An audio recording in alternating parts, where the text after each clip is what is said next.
want to prove the Quran wrong? It is very easy. You want to prove the Quran wrong? You die now. You want to prove the Quran wrong? It is very easy. You want to prove the Quran wrong? You die now. You want to prove... All right. We are live. Welcome back to Reasoned Answers, your home for all your favorite crackhead clown individuals.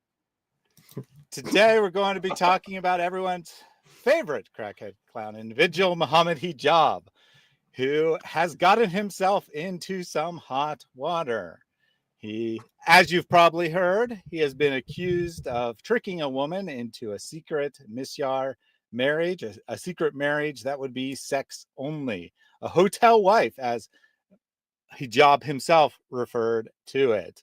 Some new stuff has come out in the last 24 hours, so we have... And you see breaking news. Yes? Yes? No? Okay. I'm joined today by your brother in Christ, Eric. Welcome. Hey, thank you for having me.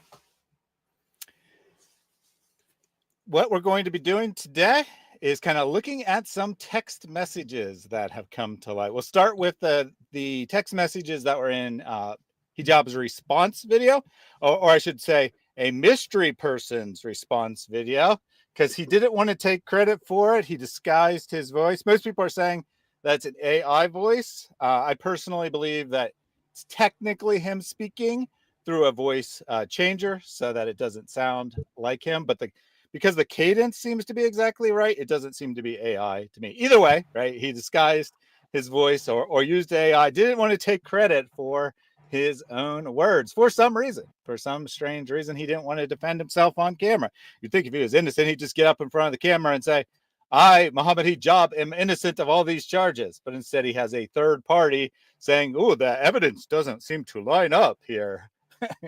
Very strange behavior. Anyway, convenient. In that video, he showed some text messages.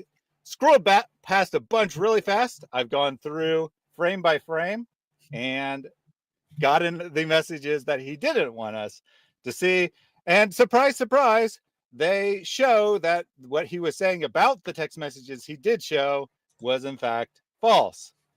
Then yesterday, a video came to light on a channel called Faith 2005 or something along those lines. Sorry, I forgot the exact name of it. Doesn't matter. It appears to either be the channel of Aisha, the woman who is accusing him, or a friend of hers uploaded a couple text messages in a video, which has now been deleted. But we got screenshots of those to look at as well. And frankly, they are very, very bad for Mr. Hijab, shockingly enough. So we're going to be going through that material today and getting my thoughts and Eric's thoughts on those. Anything you'd like to say to the audience, or should we dive right in?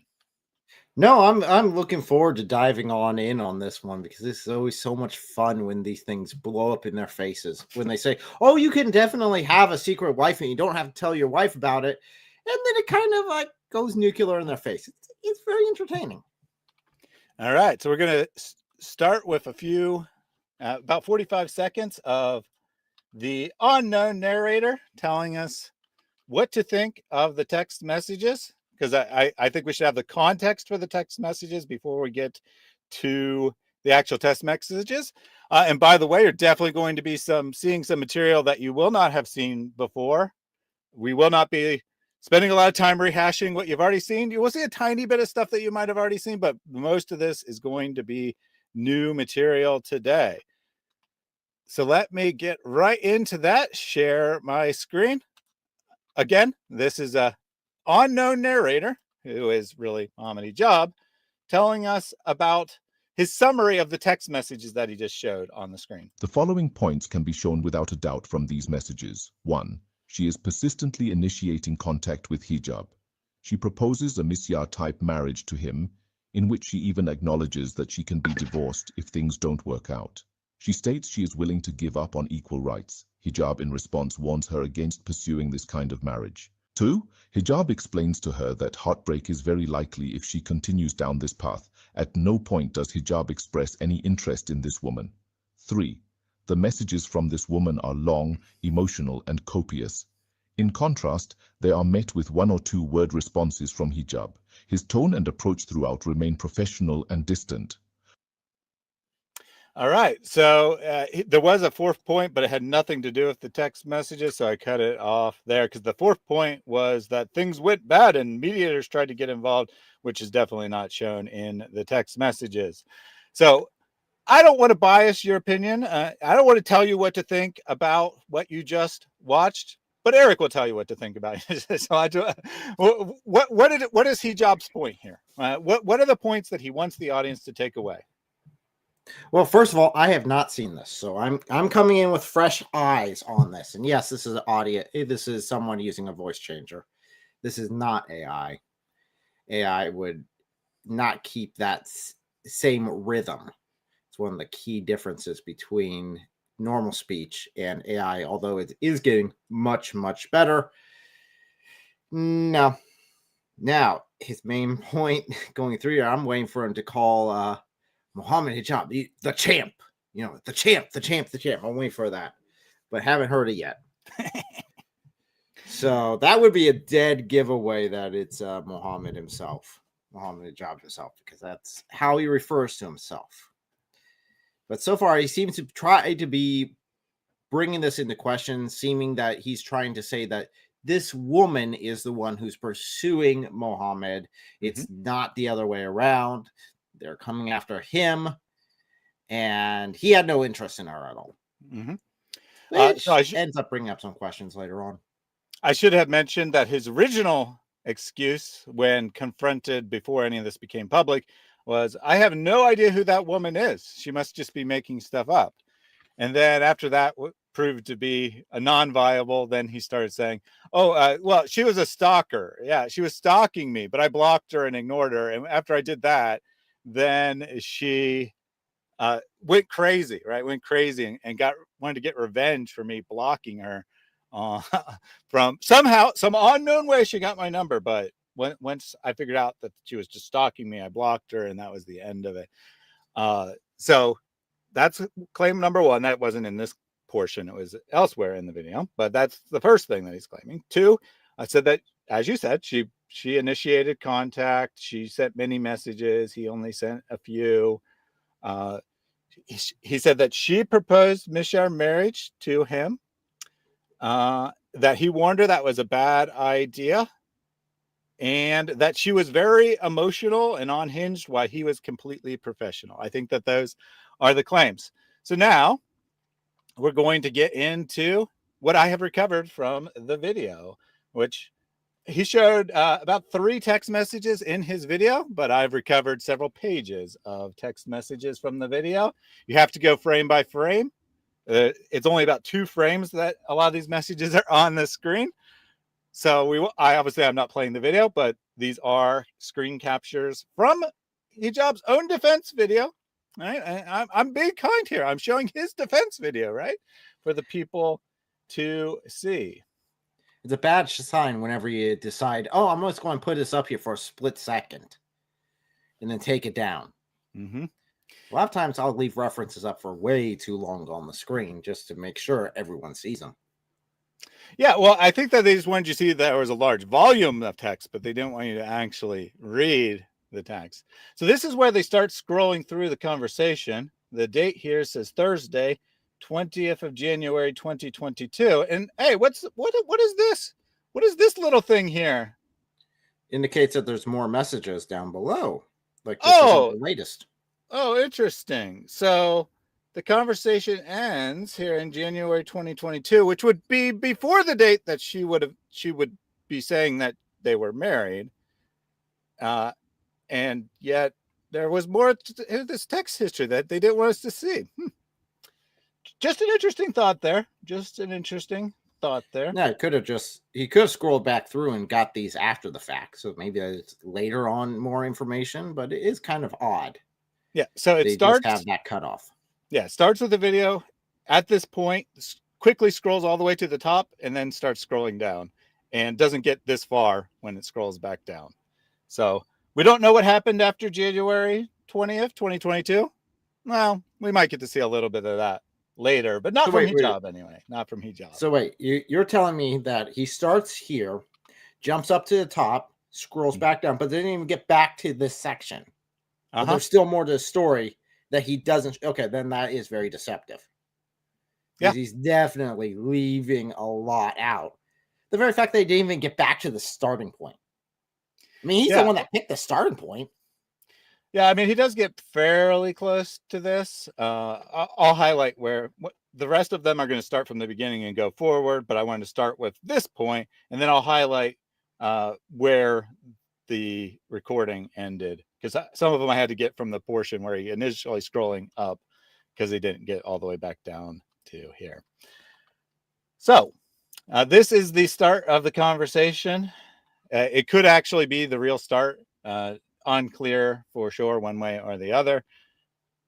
Could definitely be the start. So on June 7th, 2021, Salam Mohammed, how are you? Well, can I have a little talk with you, please, when convenient? No messages from June until October 4th.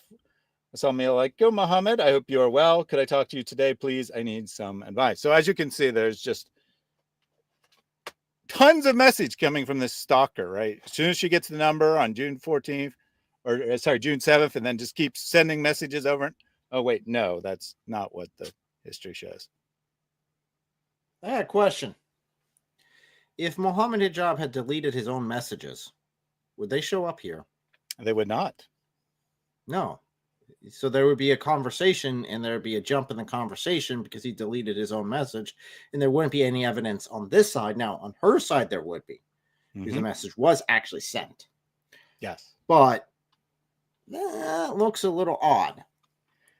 It does. I mean, we don't know for sure what happened in there. There will be other points in the conversation where there are messages that have no context. So here, who knows, right? But other points, either the conversation has been happening by voice because they actually know each other and she's not a stalker, or he deleted his messages, one or the other, because there are messages with no context that don't make any sense. But this is how the conversation starts, as near as we can tell. Oh, so to that second text there, right? As far as we know, that's the second text she ever sent. He responds, I know a 28-year-old brother, Tunisian, not married, no kids. I've known him for 20 years. Would you consider him for marriage? So obviously there's some context to this, right? Yeah. Whether they're talking in person or he's deleted a bunch of messages, I don't know. But he's suddenly telling her that he has a potential spouse for her.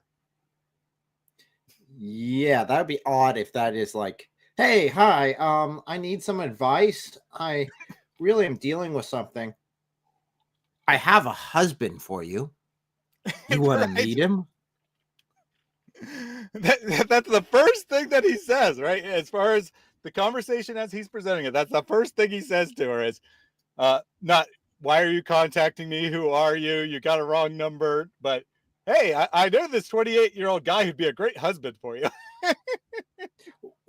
How does he know it's a chick if he hadn't talked to her beforehand outside of this? Yeah, I don't know. Maybe he's receiving divine revelation from Allah. I'm looking back at the other message just right before this. We have up on the other screen, and there's no indication that this is a woman. Is he trying to set up a dude? Does he not care? I'm just wondering, because either there's other conversations that we are not aware of, which I'm hoping that there are at this point for Mohammed's sake, or he doesn't care which team you swing on, he's going to set you up. Yep, seems to be the case. And shockingly enough, he scrolled by this part really fast. So then Aisha says, thank you for thinking I could be suitable for someone you've known for 20 years. I would consider anyone that has a high religious level and can practice his duties as a husband.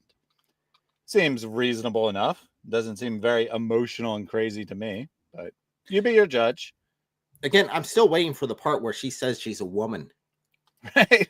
That's on my checklist, right? Because at this point, it could be a gay dude. Mhm. For all the context that we get from this. And again, I'm taking him at his word that this is the only conversation that they had. Indeed. I think I might have accidentally got the messages out of order. No. So she was saying I need. There was a little bit more text, but I didn't bother because it was just a couple lines. It was basically, "Can I call you today?" or something like that. After she's saying what she could go for, I remember now. And then he says, "Not today, inshallah." And she says, "Okay."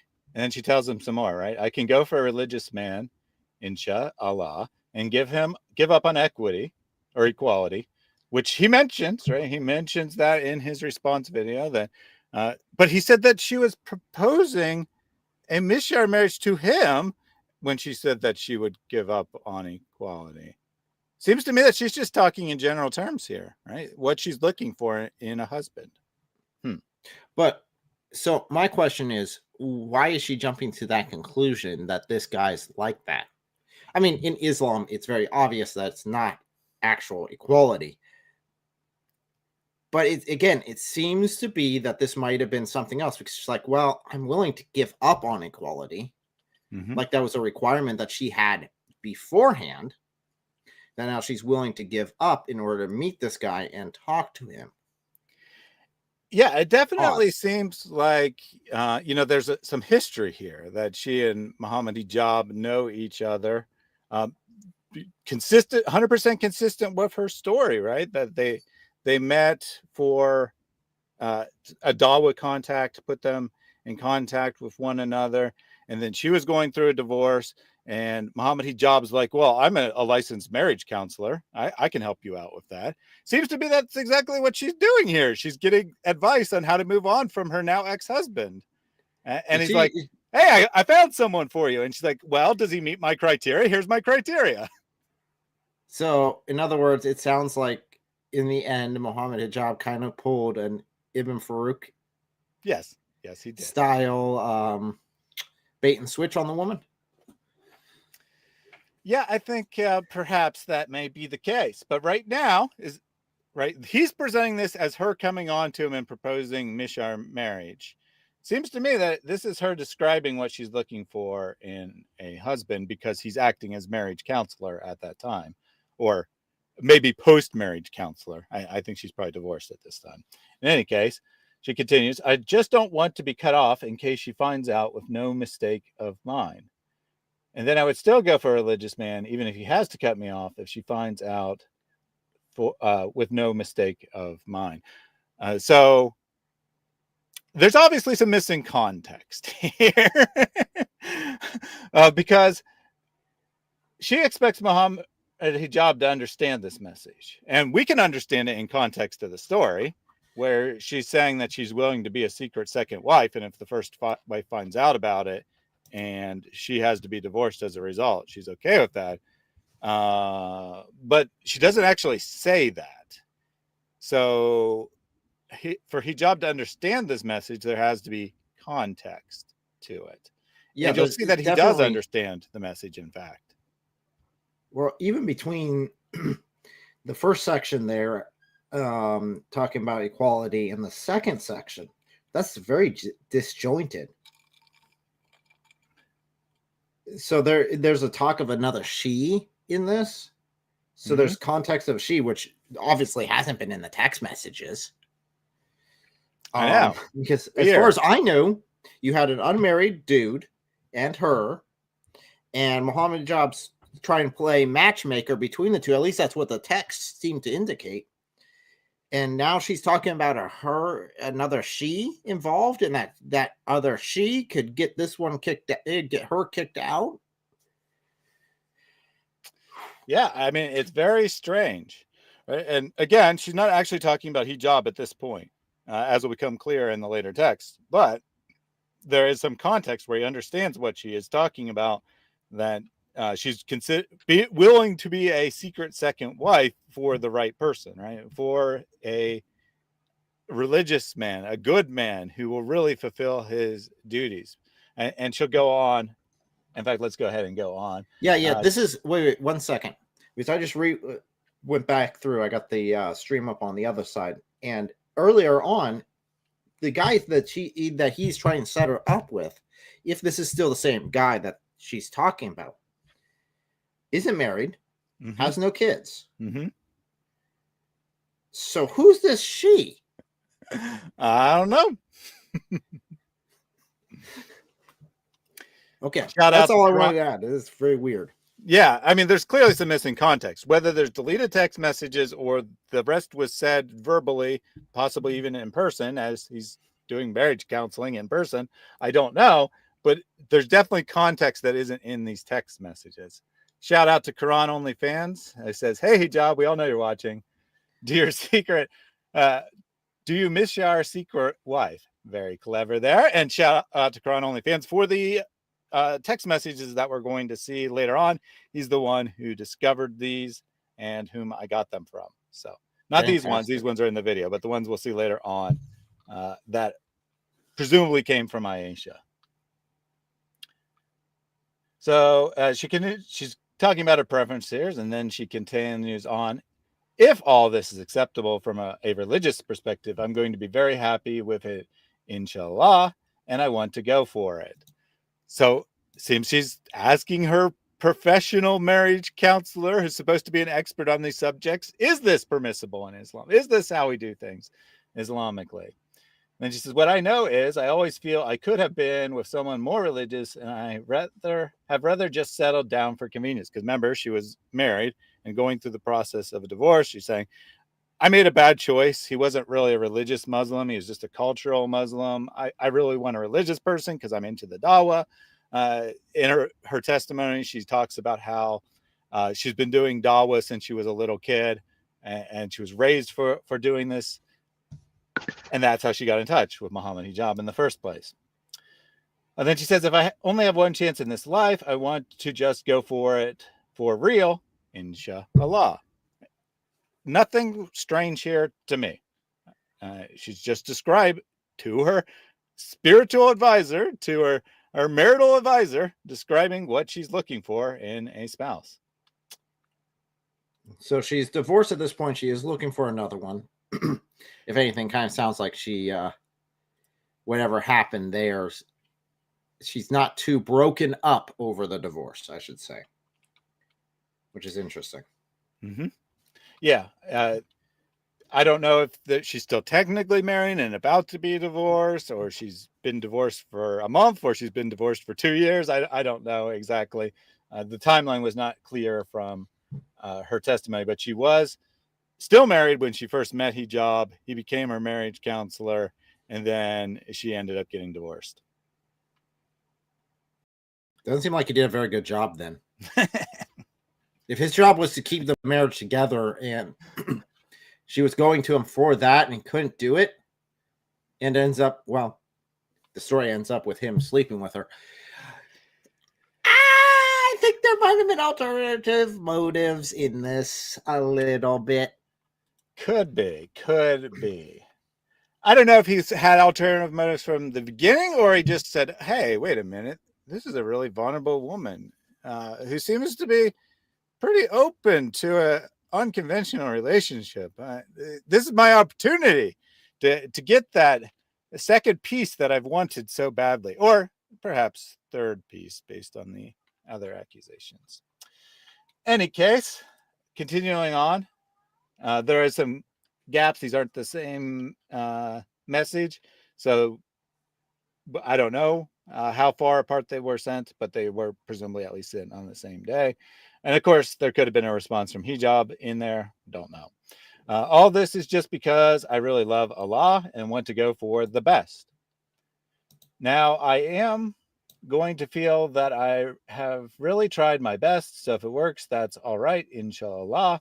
And if it doesn't, alhamdulillah. And then she says something in Arabic.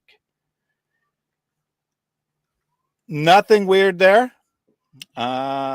So then, like a couple days later, she says, sorry about those texts. I got emotional, LOL. And shockingly enough, this is where Hijab pauses it. Not exactly the same scroll as what's on your screen. This is at the top of the screen when he pauses it. But he pauses it to highlight that she's been very emotional. And even admitting that she's very emotional and not rational.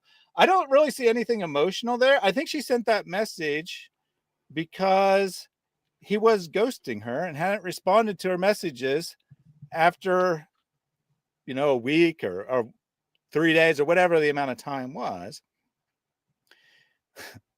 Oh, everyone, stop the stream. Omni-Man wants everyone to know that my video got debunked by Dean Responds. I have over 350 videos, but a video that I did, Dean Responds said something about.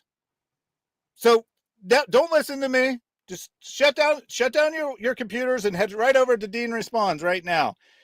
I do happen to know that was my 100 Reasons Islam is False video that he responded to. And like all the attempts to respond to that video, which have been done by many Muslims, not just Dean Responds, it is pathetic and stupid because they don't address any of my actual points. All right. With that out of the way, let's get back to talking about hijab, because I could be a terrible polemicist. I could be the biggest moron in the world, but right now we're just reading hijab and Aisha's words. So I don't see how this is relevant. Just thought I'd say that. Just a second here. I'm trying to get a clearer picture of that Arabic. But go ahead. Yeah, so the text is rather fuzzy because they were scrolling fast. So there's some motion blur on it. If someone can read the Arabic, great. I think that you probably actually have to really know Arabic pretty well to read it. But hey, if someone can read that, do let me know what it says, but I'm sure that it's nothing that's highly relevant. Well, what I've got so far is death is too good for him. Belief in death is too good for him, or something like that. It's a rather nasty little message. And that's why it's in Arabic, I suppose. Anyway, so she says, sorry, I got emotional about those texts. To which Hijab responds, and this is what he highlighted in the video. Listen, I honestly think what you deserve and what is most likely to ensure that you don't go through heartbreak or oppression is a normal monogamous relationship. I must give you this advice. Otherwise, I would be cheating you. What you see here in October 26, 2021, roughly 2 years before all the real stuff went down, according to the timeline, estimated timeline from her testimony, Hijab said that polygamy is very abnormal and you should avoid it. So he was just being very professional and undermining Islamic teaching. Okay. That's what he highlighted. And that's why he said, when she tried to propose Misyar marriage to Hijab, he rejected her and told her to have a monogamous relationship. She wasn't proposing marriage to him or anyone for that matter. She was just saying what she's open to, as Hijab is looking for a potential spouse for her, as he accidentally left that one message undeleted there. Obviously not the one she's talking about, but he left that message undeleted there. That shows that he offered at least one spouse to her. And so it's perfectly normal for her to be telling her what she wants. Doesn't seem like a stalker to me. Seems like someone in a counselee relationship. Okay.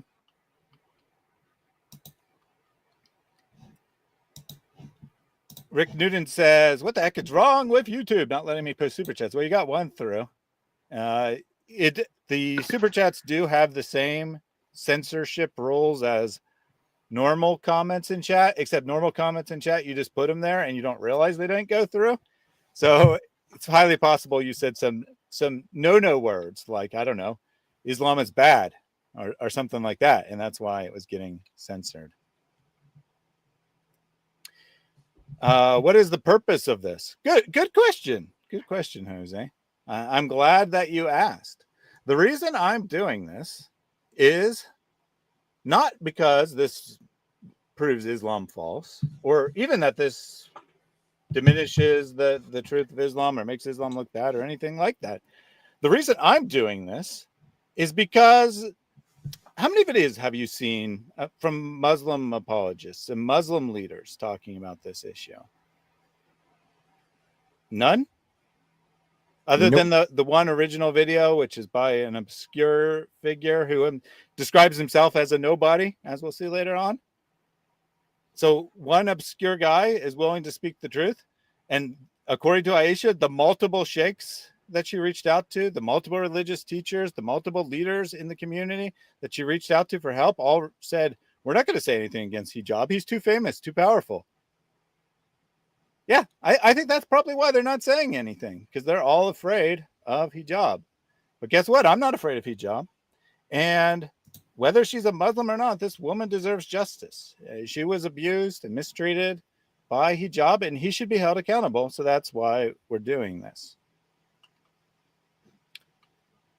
It does also reflect negatively on Islam, because hijab says everything in this is correct Islamically, and frankly, I haven't been able to prove him wrong on that. So there is that. Well, I think there's a couple other aspects of why we would do this. There is the aspect of if he is using his position in order to exploit women, they should be made aware of that. If this is a trend, like I said, this is not the only Dawaists who are doing this. It's a trend, and yes, there are people who get into power who use that for their advantage. But it should definitely be pointed out whenever it happens, no matter what group or who is doing it, because abuse should not go unchallenged. Mm-hmm. Indeed. Obviously, this channel isn't about, say, American politicians, but if an American politician was doing this kind of behavior, they should be called out for it. Right? Even if he was the president of the United States, he should be called out for it. People in power should be held accountable for their actions to an even higher standard than ordinary people. And yet, the pervasive trend in Islam is to say, oh, nothing to see here. Move along. He may not have done it. And if he did, well, even if it was wrong, he does so much for the dawah. We need to keep our mouths shut and just stay strong for the ummah. You know what that does? That gives abusers an unlimited license to abuse people.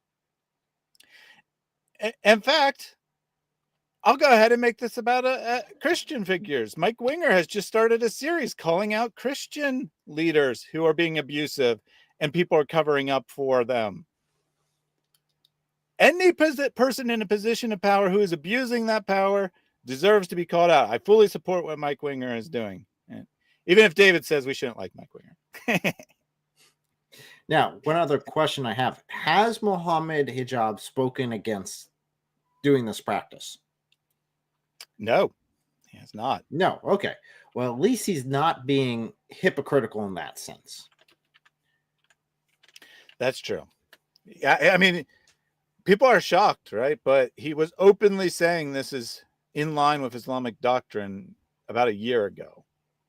He was scheduled a podcast where him and 3 male friends and 4 ladies were all sitting there, and he was just educating them all on how Islam allows for secret marriages. In fact, all the scholars did it. All the great scholars of Islam, they had their secret second wives. In fact, even the companions of the Prophet did it, he says. And then he does add at the very end, but I don't recommend it. It's allowed, it's good, it's halal, Allah approves it, but I don't recommend it. Did he say he doesn't recommend it? He did say that he doesn't recommend. Well, then that would be. So a little bit he's of turning hypocrisy. around and doing it. Yeah, a little bit of hypocrisy for sure. So that would definitely be hypocrisy, which does take you out of Islam, according to the sources. Yep. Well, it depends, actually, I guess. So you could say that the doctrine of making the religion look good would override the hypocrisy there, because the public at large, and even Muslims by and large, would not approve of this. So by saying, it's technically allowed, but it's not recommended, it's not the best thing that you can do, he's making Islam look better, which, as we know, in Islam, Slander is defined as saying something that someone wouldn't like, has nothing to do with the truth of the matter. So it could maybe weasel out of it. I will say that there is some question about whether everything Hijab did is okay Islamically, but the vast majority of it, the principles are certainly okay. There might be some error in his attitude. Let's put it that way. All right, so let's go ahead and continue on. Aisha says, what makes you so certain that I won't be heartbroken or oppressed in monogamy? Many women aren't getting their rights in or are mistreated in monogamous marriages. Yeah, especially Islamic ones. I mean, just because. Okay, so at this point, it's very clear that this is no longer talking about the same guy. You think? They've completely changed guys. In nowhere in the text does it show that. Mm-hmm. But Mohammed Hijab said that the guy was unmarried. So monogamy, this whole thing wouldn't be an issue. So, oh boy. So Cargo Crew says this chick also seems like a crackpot. The Dawa guys are sus, but imagine their followers. Well, I mean, if you're raised, so she didn't grow up in the United Kingdom. She grew because she talks about her country. She doesn't say what it is, but she grew up in Pakistan or Saudi Arabia or wherever, right? If she's been brought up in an Islamic country from birth as a female, she's thought this is her only purpose. Right? Her only purpose is to marry a guy, and so she's trying to do what she thinks is best for her religion, for her beliefs. Does that make her a crackpot? Probably not. Does it make her deceived? Yes. Does it make her a victim of Islam? Yes. Is the problem Islam? Absolutely. Also hijab, but her attitude, the problem with her attitude is because of Islam. I guarantee you that nearly all females who grow up in Muslim majority countries would be thinking the same way. Do you know if she's still a Muslim? She says certainly that she wants to get justice before Allah. At the end of the testimony, she says, "You have ruined my life, but I have ruined your hereafter," saying that hijab will be cursed in the hereafter and she'll be blessed by Allah for what's going on. So yeah, I think she still believes in Islam. She hasn't yet realized that the problem isn't just hijab. Well, yeah. So she's going to get to a crossroad eventually where it's either I reject Islam because these are Islamic doctrines, and look, Muhammad did it himself, or I'm just going to keep with Islam no matter what. If she chooses that, then she's very foolish. If not, then at least she woke up. It takes a lot to snap out of something you are indoctrinated into. Yeah, exactly. We can acknowledge that she's indoctrinated, but I would consider her the victim, not, a crazy person or something along those lines. Don't buy into, because that's what hijab wants you to believe, that she's a crazy person. So be very careful with saying stuff like that. Nothing here seems to indicate that she is crazy at all. So after Hijab said that he recommends monogamy, which is against the teachings of Islam, but never mind that. She says, I highly respect your help and advice. You have no idea how much thankful I am. I am indeed in a very vulnerable and weak situation. Can you imagine the alarm bell, or the, not alarm bells, the bells of joy going off in Hijab's head as he's hearing this? Opportunity alarms. The bells of opportunity. But please, I want to focus on the type of man I want to be with rather than his marital status. I have to place my priority on top rather than my needs. So and then she says, I'm sure a man of religion won't forsake my rights. Inshallah, men of religion are very few. There aren't many that are around. And then I think it is in what I captured, but then she'll say that, of course, women don't like to be in polygamous marriages, but being married to a religious man in a polygamous marriage is better than being married to a non-religious man in a monogamous marriage, is basically what she's getting at. She's like, yeah, I do want a monogamous marriage, but I have to prioritize a good man because my first husband, he was pretty shitty. He wasn't good with Allah. He didn't provide for the family religiously. And that's not what I need. I have a daughter. My daughter needs a proper religious father figure in her life. And that's what I need to prioritize, not my wants. I need to prioritize what Allah says is good, not what I think's good. Again, indoctrinated, yes. Psychopath, stalker, emotionally unwell, no. None of those things is going on here. This is just a woman who is trying to look at her situation logically and say, what would Allah do? What would Someone Allah might want? want to do a wellness check on the daughter, depending on her age. Just saying. Yes. And I do think I do believe that in one of the things that we'll be looking at later, it says her age. I think maybe she's 38. It was 30 something for sure, which would imply that the daughter is probably a teenager. Yeah. Yeah, someone needs to check on that. Yeah. Keep Mohammed Hijab away from her. So Little Missy said women can't do dawah either. That's not correct. So in Islam, women can't be imams or religious leaders, but anyone can do dawah. In fact, everyone is commanded to do dawah by the Quran, because doing dawah just means spreading the truth of Islam. And that's a duty that every Muslim is called to do. Now, all the popular figures, all the popular apologists are all men. Probably shows you something about their audience more than what is religiously allowed in Islam. Breakfast Gun says, I was caught up on the rather than his marital status and was confused. Then I remember that Islam allows polygamy. Yeah. So she would like a single man. She'd like to be a special first wife, but she's willing to accept being a second wife or third or fourth wife if it means that the man is of better quality. Love it doesn't enter into the equation here, right? That's a million miles away from what they're talking about. A conception of marrying for love is definitely not what's going on here. She's trying to get herself out of hell. That's what she's trying to do. Yeah, I mean, can Her you first imagine husband being wasn't a doing it. single Islamic mother in a Muslim majority area? Yeah. Probably not good. Probably not good. Nope, not so well.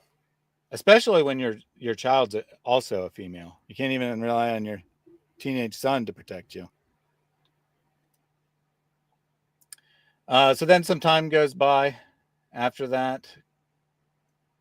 Sorry. There was a second message from Hijab here that said that, honestly, I think you'll be heartbroken if you're a second wife, basically, which he also highlighted. But since he'd already highlighted that, I didn't clip it because it didn't provide any new information. It was just a repetition of what he said the first time. So then about a month goes by, and then she says, Salam Muhammad, can I call you today? Today is not great. I'll call during the week. Not today, inshallah. I don't know why he said not today twice, unless there was some other context there that's now missing. But either way, I thought that she was a stalker. I thought that she was just contacting him out of the blue, and yet he says, I'll call you later on. Huh. So he admits to having phone calls with her now. Yep, so we're definitely missing context. If this is the best defense that he has, now granted, it's just maybe this is the only documentation he has, it's definitely not going to give us the whole story. And so far, we haven't seen anything about her being crazy, maybe a little seeking a man, but that's not necessarily a bad thing. So the reading layman says, you guys are behind. There are now texts from Mohammed Hijab that have been released, texts that he sent her about having a secret marriage. Well, you are actually, if you weren't behind and you had been here at the start of the stream, you would have known that I'm going to be showing those. And in fact, ones that Abdullah Samir did not show on his video, texts you have not seen at all. But I wanted to get these texts, which also people haven't generally seen, out there. How do you know this is Mohammed Hijab texting? Because he said it was in his own video? Or is that not good enough evidence for you now, Joe Bitta? I mean, we are taking Mohammed Hijab at his word. Yeah, So that is dangerous. saying that you should question Mohammed Hijab's integrity and his honor. Okay. Okay, you might have a point there, but I'm just going to take these at face value because Mohammed Hijab said that these are his. Mm-hmm. So we'll take it at that value. We'll give him the benefit of the doubt, unless this Joe guy thinks we shouldn't give Mohammed any benefit of the doubt. Well, what he wants us to do is say, well, we don't have proof of anything. There's no evidence. We should just leave hijab alone. I know that's we got to protect why I'm Biden. saying it. I said the Biden, but I meant to say the Dawa. Either way, got to protect the Dawa. And then she says, sure. Right. Sure, they'll call her next, later in the week. And then, again, no context, probably based on the conversation they had over the phone.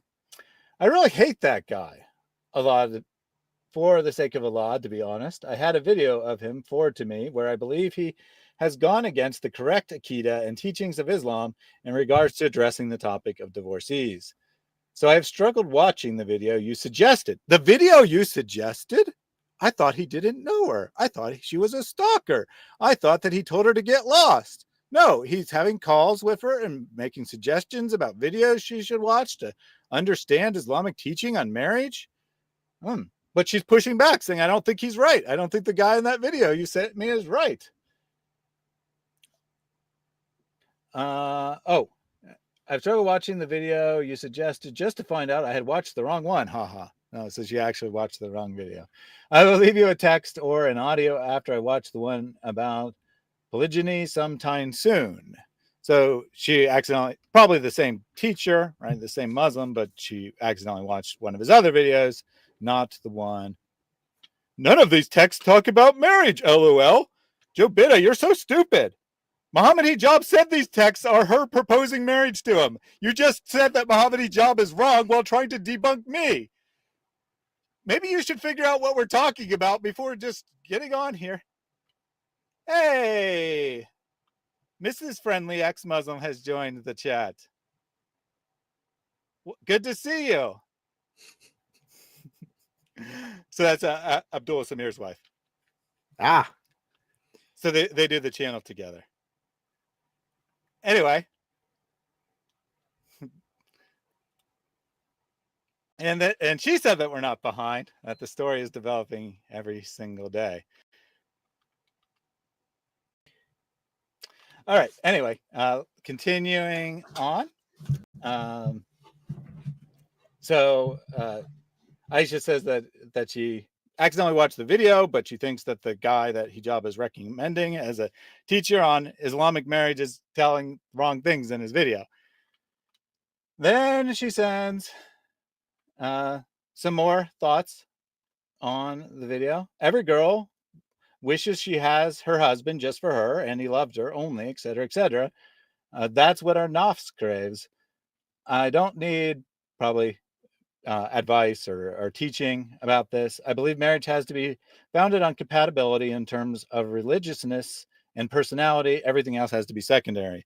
So she's saying, of course, every girl wants to have a husband of her own, but that's just our carnal flesh speaking, to put it in Christian terms, right? That's just our earthly desires speaking. We got to look at our religion and see if we're compatible with a man because we have the same religious beliefs, the same ideas, and that our personalities mesh. We don't need to worry about other things, right? Whether we desire to be a woman of one husband or not, a husband with you as your only wife or has multiple wives, we got to put that aside. And then remember she said earlier that I'm very vulnerable. Well, she says some more about how she's vulnerable. I know that I have nothing to give and there is nothing about me that may be of interest to anyone, but I don't see what I can do to change that. But I don't see what there is that I may change in the list of what I'm looking for because that's what Allah has ordered me to seek. So she says, I know I'm not like an ideal wife, right? I'm not an ideal partner that men are chasing after. I'm in my 30s. I have a daughter. This isn't what men want, but I can't compromise. I got to have a good religious Muslim husband. That's what I need. I'm willing to compromise on my desires, but not on what I think Allah has ordered, right? That Allah has ordered this and prescribed this, that you should marry someone who is religious. Now, it's interesting that she is granting that, yes, she, every woman wants to just have a monogamous marriage, one man, one woman, almost as if that is how we are created in the beginning to be. In fact, Muhammad himself, the supposed prophet, claimed this as well, stated this very clearly whenever it came to his daughter Fatima and Ali, that he couldn't marry another woman because whatever hurts her would hurt Muhammad. So, well, very interesting. I was about to warn Ice Dragon for attacking people, but hey, he's running away. Gonna leave now, losers. Have a good day seething like a bunch of slobbering pigs. Yeah, it's a very good idea for you to run away, Ice Dragon, because if you stayed very much longer, you're going to realize that your idol, and some would say partner besides Allah, Mohammed Hijab, is in fact a disgusting, let's use your word, slobbering pig. And then you'd lose faith in Mohammed Hijab and probably Islam as a result, since your entire confidence in your religion is based on Hijab thumping his chest really hard. You don't even care what words he says, just as long as he says it really confidently. It doesn't matter if he says that Allah praise. You say, Alhamdulillah, of course Allah prays. Mohammed Hijab says so. He destroyed David Wood when David Wood said he prays. So, run away, little Ice Dragon. Have a good day. So then, to his stalker, who he wants nothing to do with, Hijab says, "Mashallah, thanks for your feedback. I appreciate it." So he asked her to watch some videos on Islamic marriage. She gave feedback on those videos, and he says, "Thank you. I appreciate you giving me feedback on those videos." Yeah, that doesn't sound like he's trying to get away from her. If anything, it sounds like he is at least appearing to value her opinion when it comes to these things. He's paying attention to what she's saying. Now, if he actually gives a darn or not, I can't tell. But at least he's saying that he's appreciating her opinion and her feedback. And if she's, again, claiming that she's vulnerable, that she's this, again, question the fact that she's actually saying that as like she's also trying to hint at something as well, that would sound very good to someone in a very vulnerable position, having a man pay attention to her and listen to her and value her opinions. Definitely if you come from a religion who does not value you at all. So it sounds like, so I did say at the start that the video from which the text messages that we'll see later has been deleted, but it sounds like that Mrs. Friendly Ex-Muslim saw the actual video, and that there was also audio, perhaps audio recordings of Hijab or voicemails that he left her on that also corroborated her story. So if you do have that video, like if you downloaded it, then if you could email it to me, that would be awesome. Listed in the video description, and I put it in the chat as well. So continuing on here, all right? So he says, thanks for the feedback. And then she says, I wanted to share one more thing with you about that video. And then there's a really long message with a bunch of like reasons why she thinks that the video is mistaken, quoting Quran verses, quoting Hadith and whatnot. Mohammed Hijab scrolled past all that in the video, and then he's like, look, she's leaving all these long, copious, emotional messages by giving detailed feedback on the video I asked her to give detailed feedback on. And then he cuts it off somewhere around where the top of the screen is here. And then she says, and the part he didn't show, please take some time to read this. As you asked me to watch his video, I thought these are things that need to be addressed. So she watches the video. She thinks that the speaker, who is a Muslim teacher of some sort, has made some mistakes and that he needs corrected. That's her leaving long, copious, emotional messages in desperation to try to get Hijab's attention, according to Hijab's video. It also speaks to her feeling comfortable enough to be able to give him this. Because again, if you had a woman questioning the teachings of a man in a Muslim nation, some random woman, there might be some repercussions. But yet she seems comfortable at this point to be able to give him her opinions and tell her that she disagrees.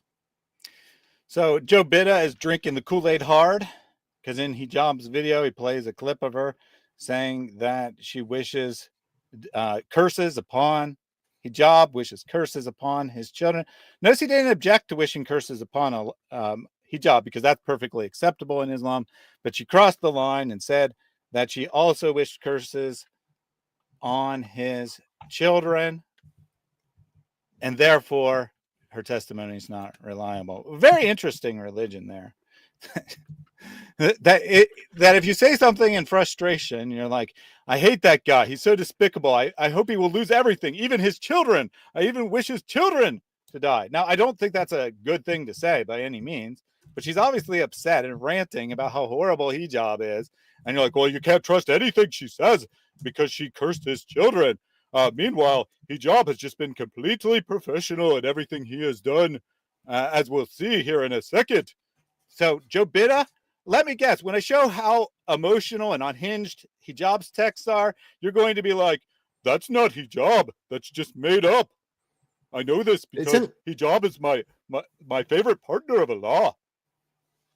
Isn't Hijab the one who also threatened AP and David's wives? Mm-hmm. He did. He said, in very sexual terms, right? He said that he wants them to get on their knees before him as he whips them into intellectual submission. And then he came into a live chat of AP and started saying, why don't you give me a golden shower? Very respectful guy, right? You know, he never has done anything inappropriate. You can believe his testimony. The audio of that clip they posted sounds odd. Sounds like it's been cut. Yeah, I think that there's probably some words missing. Now, I think she probably did wish curses upon his children because she was upset, right? But especially the part where she says that she wants to shake hands with Shaitan. I think they definitely cut out a few words there. The context of her referring to Hijab as Shaitan, probably. Just saying. But regardless, someone saying something emotional does not invalidate their testimony. If that was the case, there wouldn't be one person on the planet who has a valid testimony, because everyone's gotten upset and said something stupid in their lives. The courts would be a mess. All right. So we're almost through the original text here, but again, her leaving a bunch of feedback on the video, which Hijab asked her to do, is what he now calls emotional unhinged rants. And then she, like a couple days later, she says, Salam Muhammad, can I call you today? Not today, inshallah. Okay. And then, so that's December 24th, I believe, or maybe December 26th. And then on January 1st, Hijab texts her an address with no context whatsoever. Well, there will be context here in a second, but they've clearly spoken in between, right? You don't just text someone an address and expect them to know what it's for. They've clearly spoken, either from a deleted message or more probably they spoke by phone in between then. It turns out that he's inviting her to a teaching series, which will run for 6 weeks. He's inviting her to attend teaching that goes on for 6 weeks, and yet she's the stalker here that he wants nothing to do with. So after that address, He says room 318, 11 a.m. tomorrow. And then she says what it is as she thanks him for it. Allahu Akbar, LOL. Really, thank you so much. Mohammed, how many hours will this meeting last, please? Could you give me a little more details on the duration of the teaching in weeks or the series in weeks? It's underneath the arrows. Number of weeks. So how long is this series? How long is the lecture? How many more lectures will there be? And then he's going to answer that question. Basically, the brother is going through Us al-Hik, which is the study of how you reach decisions about jurisprudence, how you make correct Islamic rulings. The recording will be like 30 minutes in total, which is going to be a platform with good opportunity for dialogue in between. I would think that there will be no less than 6 weeks. So at least 6 weeks, they're going to be doing this series once a week, I think, every week. They're going to have one of these recorded talks, which then they're going to upload probably on YouTube, maybe on another social media platform to get feedback from the community on so on and so forth. A good opportunity for you to interact with the Dawa community. Again, does That's it a sound long like time frame. stocky relationship? Yeah, definitely. If it's a stalker and trying to get rid of them, this is not how you do it. Let's set up private times that we're going to make videos together and meet up in person. Yeah, that sounds like they're definitely trying to get away from the person. Yeah, I think so. I think that this is definitely Hijab trying to end this relationship, right? And then she just thanks him for connecting her to the class, and then that gets you pretty much back to where we started. So only a little bit was missing there, but this portion of her inviting her to a class, he went to end with a long message of Quran verses and feedback on the video to say that she's sending long emotional texts, and then not show that he then contacted her a week later to invite her to a class. Okay. So wait, that was his entire thing of her being emotional. Mm-hmm. Yeah, I didn't read one emotional text in that, which will be a bit of a contrast to something that we will see here very shortly. We are also, after Mohammed Hijab posted this video, the Behind Veils channel posted a response to it, showing some threats from Hijab to them. But before that video is pretty long, we'll go through that. But before we get to that, we'll get to the other texts that have come out there. This isn't the entire conversation, to be clear.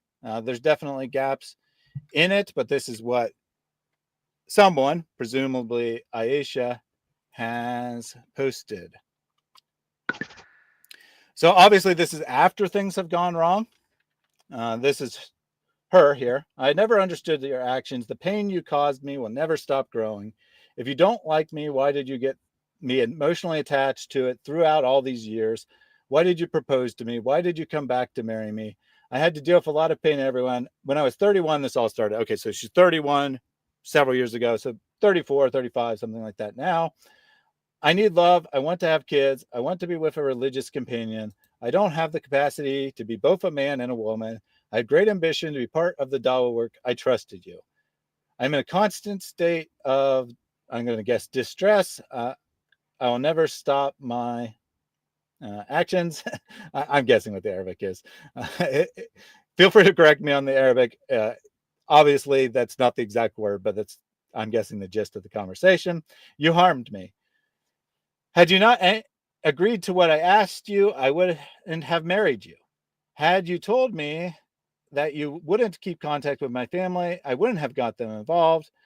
This team has been like a family to me since I came to the country. Before I ever met you, I was ready to do anything to be part of it. And as you can see, it comes from the Faith May 2005 channel. There's about 25 Islamic shorts on that channel, like the call to prayer and like speakers put over a nature background and stuff. Nothing too exciting on there. This video has been deleted for the time being. However, I have a feeling this evidence might be resurfacing very soon in a Behind Veils video. We'll see about that. But hey, we got it now ahead of when it is released. So obviously, yes, this you could say is emotional a little bit. I mean, it seems rather unemotional considering what she's saying, but she's ranting, right? She's saying, "How dare you? How did you do all this to me?" What is Hijab's response going to be? Is it going to be, "What are you talking about? We never had a relationship"? What do you think, Eric? I think if he's consistent with what he's claimed, then yeah, that would be his response. What are you talking? You crazy woman? We never got married. We never did any of this. This is all your imagination.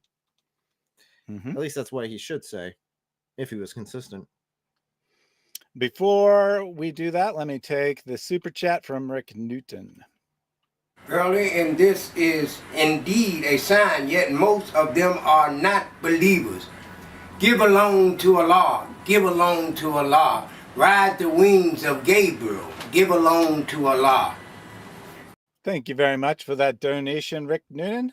Mohammed Hijab says, "I did not have relations with that Muta woman."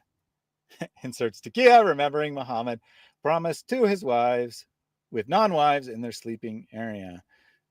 Yeah, so in case you didn't understand what Rick Newton is alluding to there, when Muhammad was caught having sex with his slave girl in the bed of one of his wives, the wives got really mad. They teamed up together, and he's like, "I'm so sorry. I'm so sorry. I will never, I swear to Allah that I will never have sex with her again." And then a week later, or some period of time later, we don't really know how long later, he suddenly gets a revelation. "I have a revelation, a revelation. The great God Allah has given me a revelation." He says, "How dare you, Muhammad, make a promise which I did not tell you to make? You go sleep with that slave girl. I command you to continue sleeping with that slave girl." And thus, in the Quran, it says that Muslim men may break any oath which Allah didn't tell them to make, which would be every oath. Since Allah doesn't speak directly with anyone anyway. Well, and even if he did, right? Even if he did speak directly to Muhammad, God only speaks to prophets, yeah, at least in Islam. So unless you're saying there's prophets after Muhammad, no one gets an oath from Allah that they're supposed to keep. So according to Muhammad's penis, I mean Allah, Muslim men can break any oath they make. All right, let's see Hijab's response, which I'm sure will be, "What are you talking about? You're deranged. Seek mental help."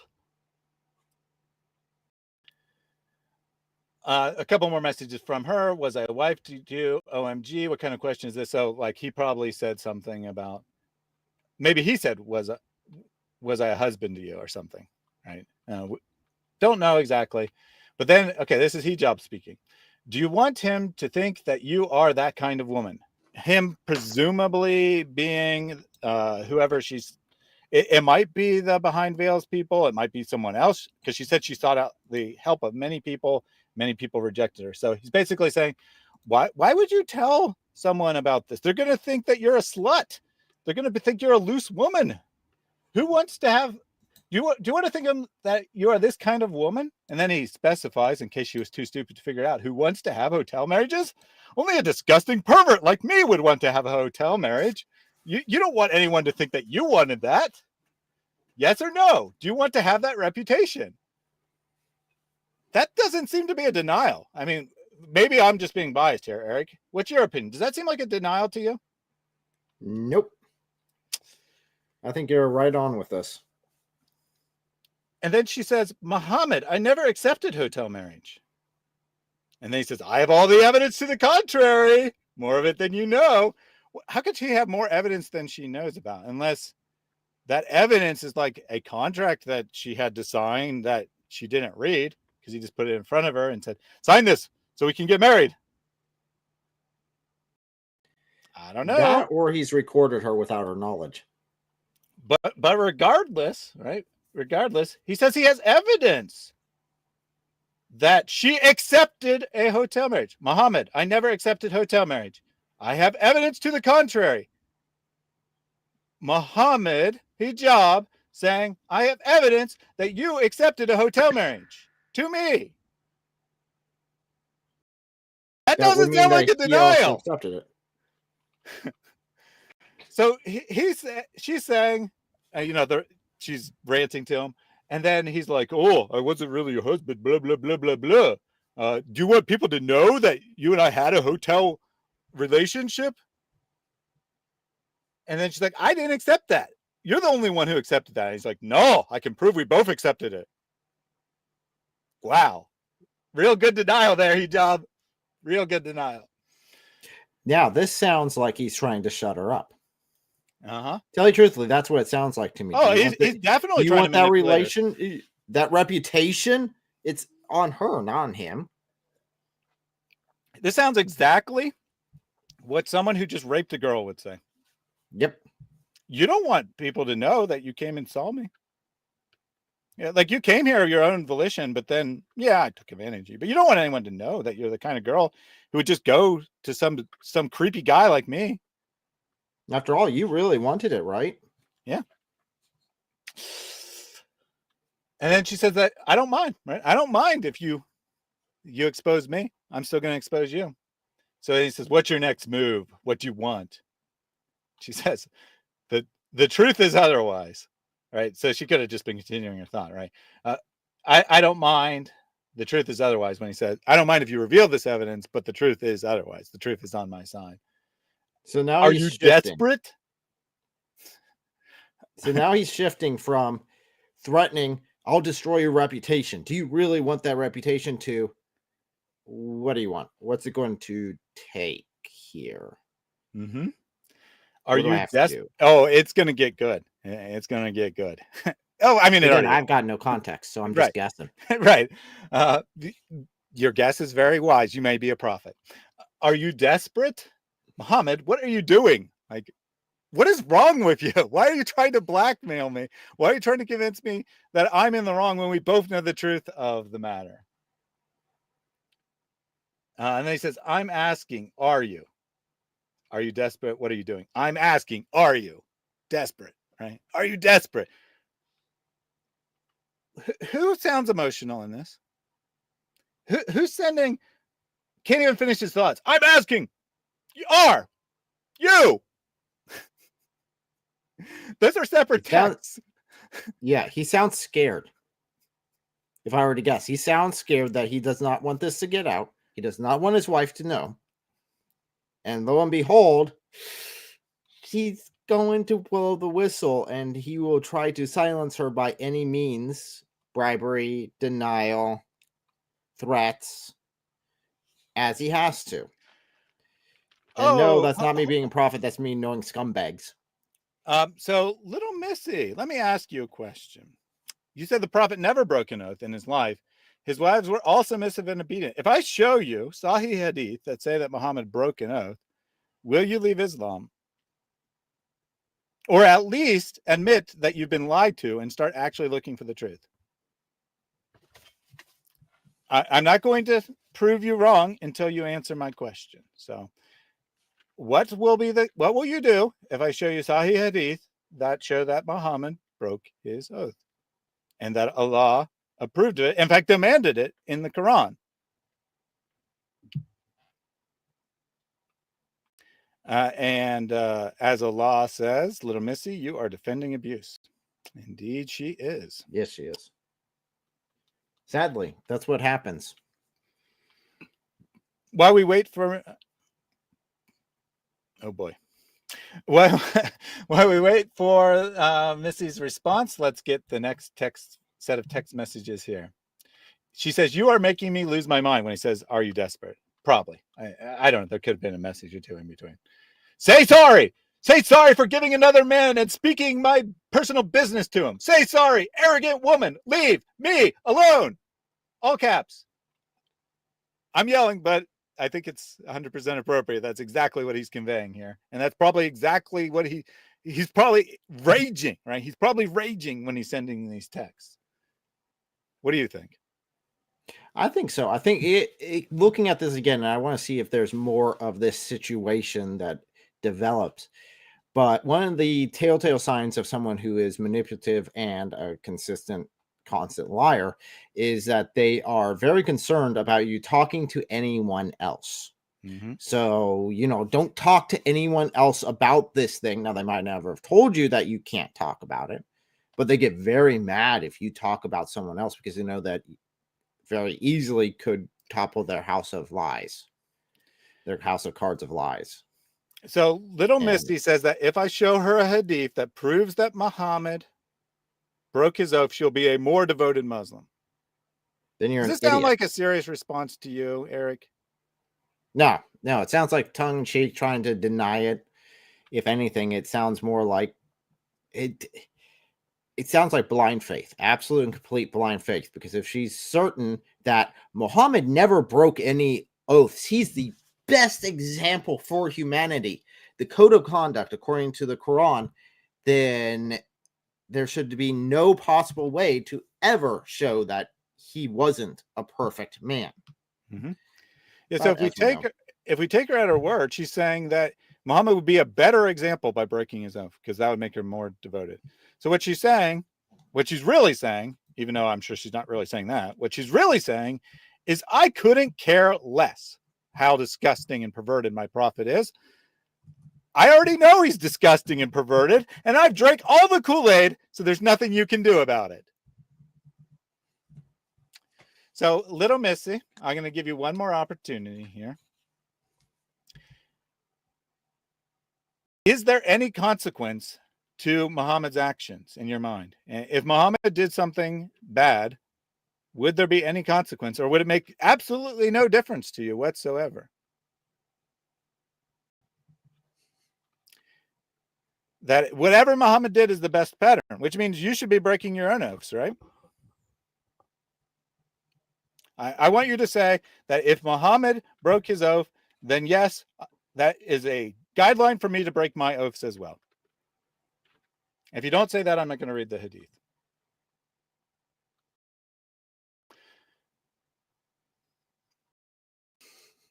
But if you do want to look up the hadith, Rick Newton has put it in a super chat there, and I'll take that a little bit later. I want to see what Missy's response is first. I want to see Missy's response first. Blind obedience. That's the answer. Mm-hmm.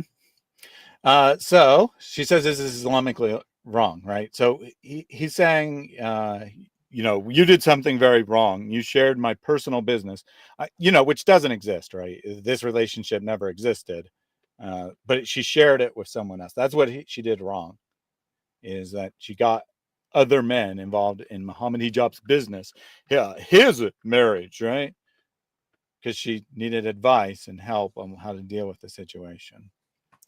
And so she asks, is it Islamically wrong? And he says, yes, fatwa is not fatwa without reason. So I'm almost certain that hijab is actually wrong. Well, more likely lying, but either wrong or lying here. I really don't think that seeking counseling from Islamic leaders on how to deal with your situation is Islamically wrong if it involves information about your husband. That's all she actually has done at this point, is seek counseling, seek advice. This is texts are before it's become public. So he can't say you made it public. All he can say is you asked another man about the situation and told him about my personal business. That relationship, that contract where I get to climb in bed with you and you get nothing in return. And if she did actually get advice from a qualified sheikh, she would be told that, and I know this because Mohammed Hijab himself says it in a video that he made about how great Misyar marriage is, that if the woman decides she is uncomfortable with the Misyar marriage, he has to give her full rights or divorce her. Those are his only options. Just because she signed a contract that took away some of her rights doesn't mean she's obliged to remain in that contract. Unlike what Hijab wants her to believe. And that's from his words, right? And then she says, did someone not complain about his divorce. She had no way back, or probably her divorce. So did probably one of the wives of the companions not complain about her divorce. She had no way back Islamically at that moment. And then he continues, you are not allowed to reveal my secrets. When I told you, you would keep it secret. Are you dumb? Hey, I think I might have Hijab say that one, actually. Hijab says, Are you dumb?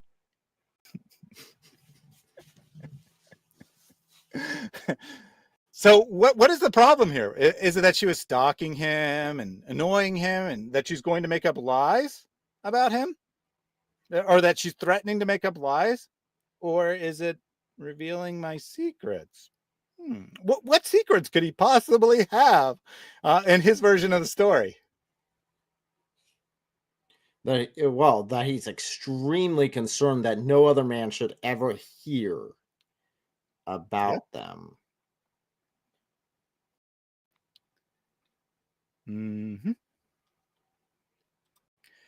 Quran says not to break your oaths at all if you fear Allah. Do you not know what abrogation is, little Missy? Abrogated. He never did anything bad. That's the problem. Mary, little Missy, do you not know how a hypothetical works?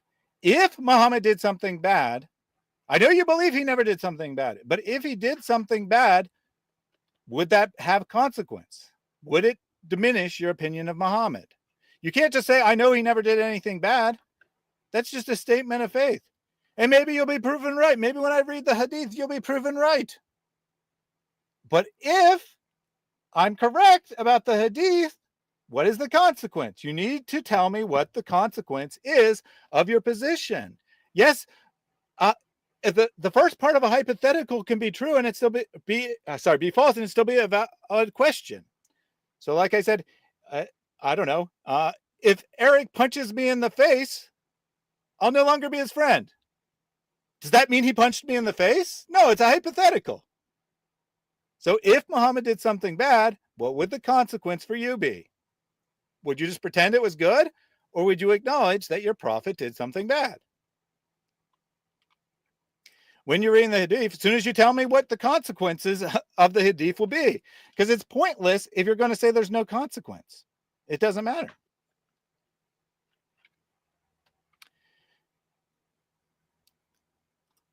Joe Bitta says you need to prove these WhatsApp messages from Hijab first. What you're assuming that? Yeah, you're right. I am taking her word for it. Also taking Muhammad. You really think that? You really think that she got someone to play the role of being Mohammed Hijab? You really think she went to that effort to say, tell people to leave all these messages and this really disturbing conversation, and somehow they made it sound very natural. So natural, in fact, that she's actually responding to the previous message because they're typing simultaneously. I am assuming it's from Mohammed Hijab. She calls him Muhammad. He doesn't say, what are you talking about? This is not Mohammed Hijab. This is Ali Dawa, your secret lover. But of course, no amount of evidence will ever be good enough for Joe Bitta. All right. You could have a signed document that said Mohammed Hijab, and you'd be like, you can't prove he signed that and it's not a forgery. Right? You could produce the Nikah contract and you'd be like, that might not be his actual signature. There's no video recording of him signing it. And then if there was a video recording of him signing it, you can't prove that isn't AI generated. Maybe that's just a lookalike pretending to be Mohammed Hijab and signing the contract. I mean, no amount of evidence will ever matter to Joe Bitta because he worships Mohammed Hijab. I would, let's put it this way. A prominent Christian leader, I find out that they're a complete scumbag. I have no problem saying they're a complete scumbag because that has no bearing on the truth of Christianity. For some reason, Muslims can't say that Mohammed Hijab is a complete scumbag. Why? Because it does matter for the truth of Islam, because your confidence is based solely on his personality, not on any of the actual arguments he makes. Because he doesn't make any arguments. He just thumps his chest, says a bunch of big words, sometimes using them incorrectly, and you're all like, oh, I'm so impressed. He's an Oxford graduate. Islam must be true. Alhamdulillah. What a joke. What a joke. I want to see if you're truthful. My prophet only did good things. I want you. I didn't. So telling You have people to to tell me pray what to the him. consequence. If there's no consequence whatsoever, Yeah. just say there's no consequence. Say, I couldn't care less what my prophet did. Say, I couldn't care less what my prophet did, and I'll read you your hadith. Just denying that he did anything wrong isn't an answer. If he did something wrong, what would the consequence be? There's also really arrogance in this because you're assuming that you know exactly what Muhammad did the entire time and he only did good things. How do you know he only did good things? You weren't walking with him. You didn't know him personally. You'd have to go to the hadith about it, where Muhammad may have ordered his followers to pray to him, not to Allah, for example, which according to him would be a good one. And also, according to her, the satanic verses are a good thing. Mm-hmm.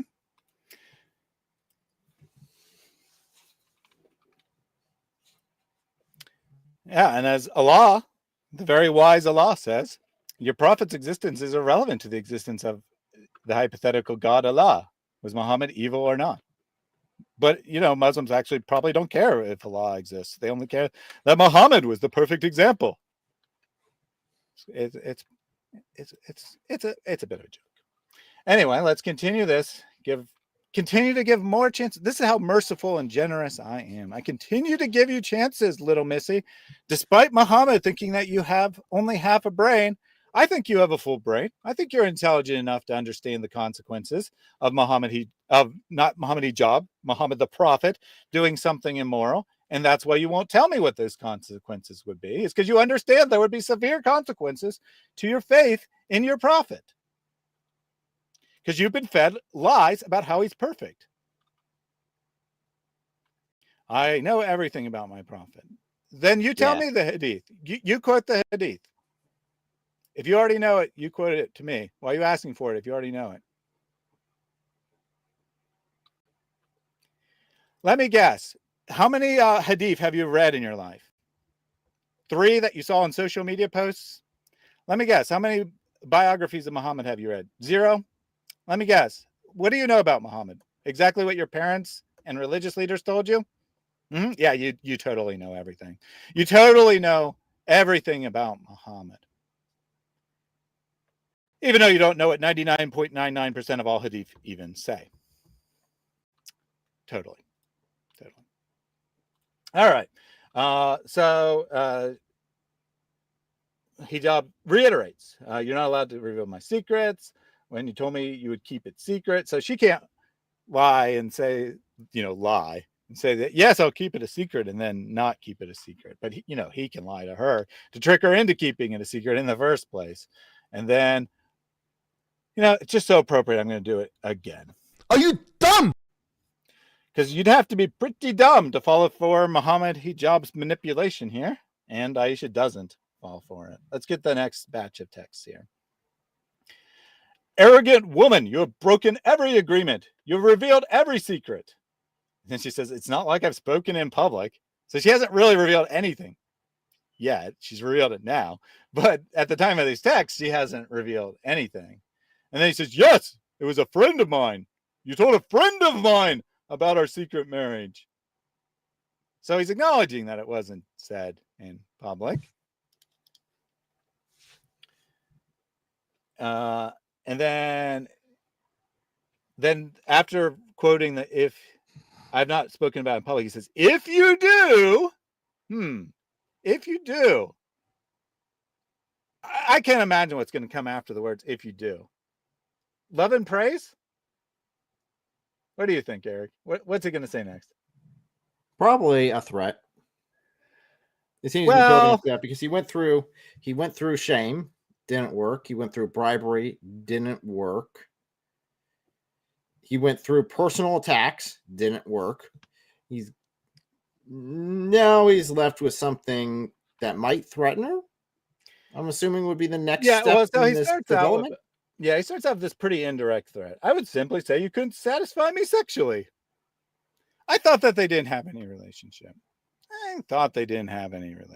And she was just a stalker. But when she goes public with this, he turns out to be lying here because that's not what he said now that it's public.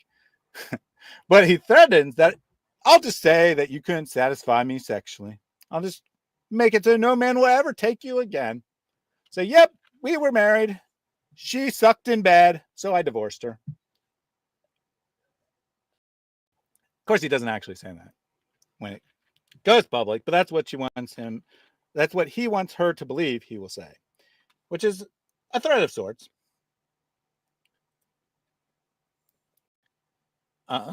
There are definitely a few messages missing here, but then it says, I think your ex-husband tried to call me multiple times. And then she says, why am I being treated like this? I need help, someone between us to solve this, right? So she needs a mediator. And that's what she was trying to do when she was telling other people about what was going on. Solve what? Solve what? Really? What do you think she's talking about? But he's implying that there's nothing wrong. There's nothing to solve. Nothing wrong. Good. Nothing to see here. Little Missy says, I've read them all. You've read all the hadith, and yet you can't tell me what hadith it is. Very strange. I've read every hadith in the whole Quran. I've read I know everything. A little arrogant. Satanic verses are a hoax. Then how come every Islamic scholar for the first 500 years of Islam believed in them? Why are there so many Sahih Hadith who refer to them? Because it's very clear that they existed.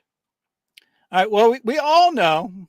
We all know that Little Missy has not read any of the hadith, have no idea what I'm talking about, could never give the reference in a million years, and will deny it once we see it. But after I finish this last of the 5 text messages from Hijab, we'll go ahead and look at them.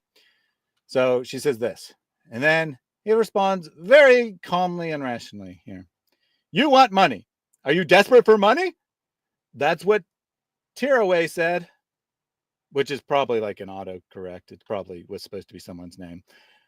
That you claim I didn't give you money. Liar, liar, liar, liar, liar, liar, liar, liar, liar, liar, liar, liar, liar, liar.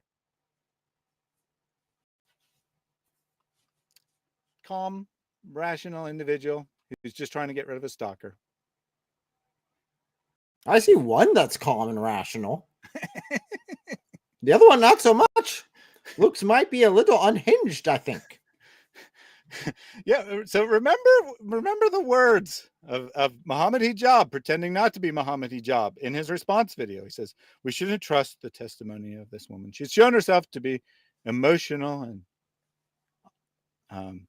forget the other word.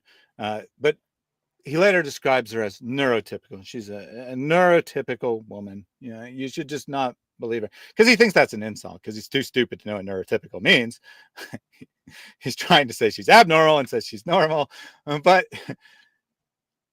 the reason that we shouldn't believe in her testimony is because she's emotional. She gets emotional and curses Hijab and his children.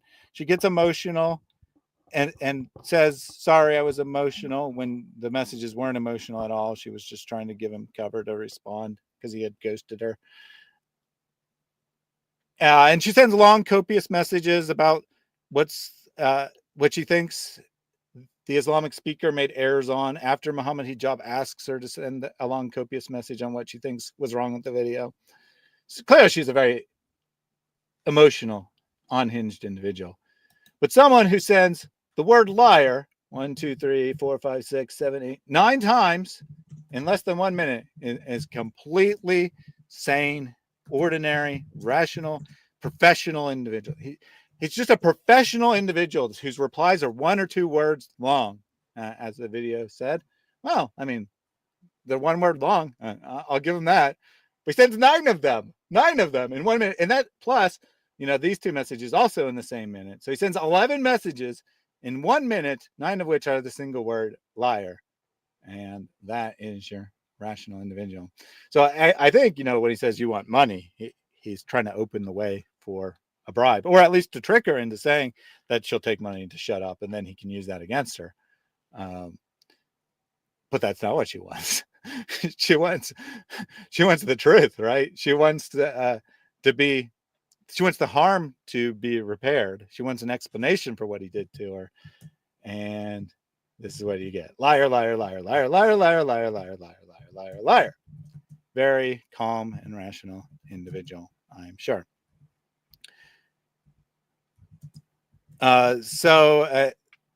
Since Mary said behind the veil channel, it's actually behind veils.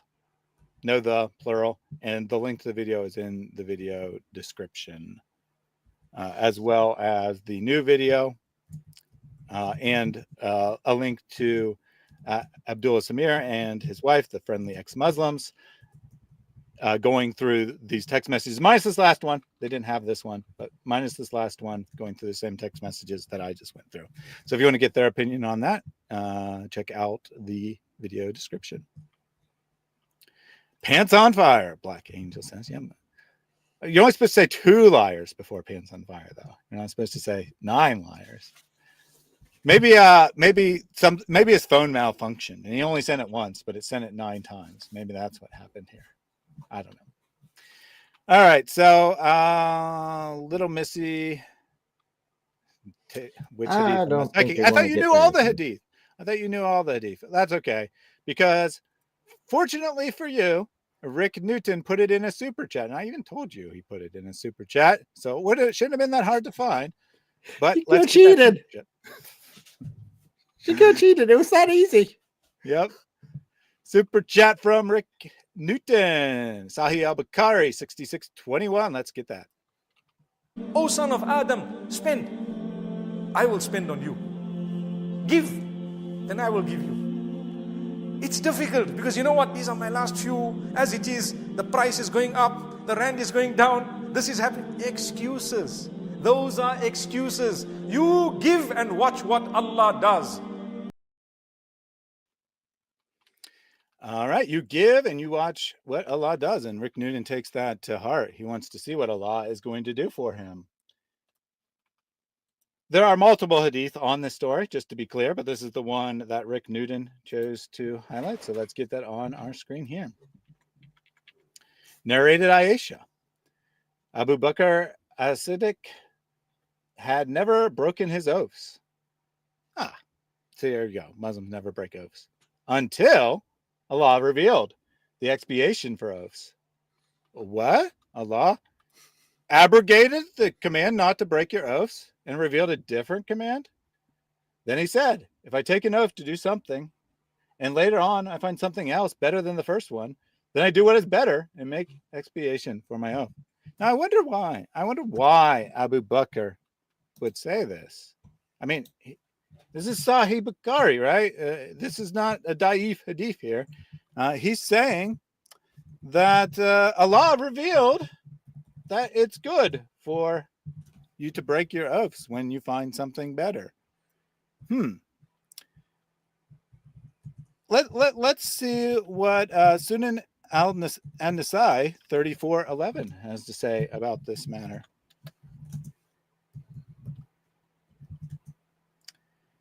Abu Musa reported God's messenger as saying, I swear by God that if God will, I shall not swear an oath and then consider something else to be better than it, without making atonement for my oath and doing a thing that is better. Interesting. That's not the hadith. That's a different 3411, but it happens to be the same.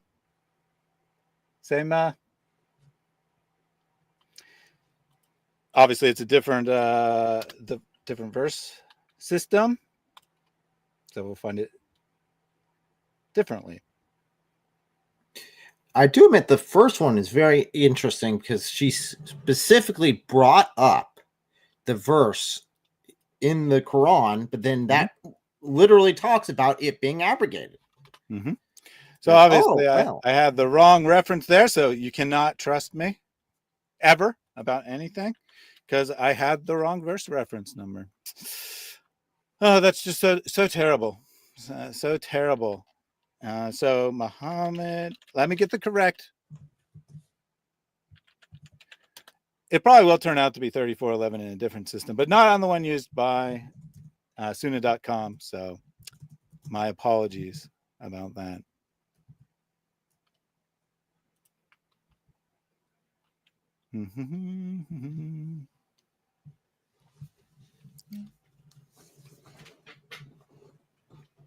So it's also interesting because the Muslim didn't break his vows until he never ever broke his vows until Allah said you can.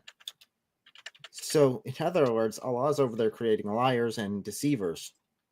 Mm-hmm. Yeah, never broke an oath until Allah told him to. And oath breakers, which in many cultures is extremely frowned upon.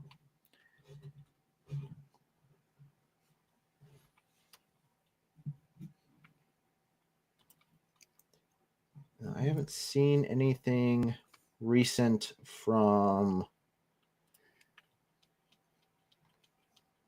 her at all. So yeah, okay. So I'll search for the words Let me instead see. of the number because I was unable to find what the alternate numbering was. So it's 3959 in the numbering system used by Sunna.com. So forgive me, I had the wrong number.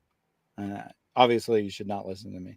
It was narrated from Anas that the messenger of Allah had a female slave with whom he had intercourse. But Aisha and Hafsa would not leave him alone until he said that she was forbidden him.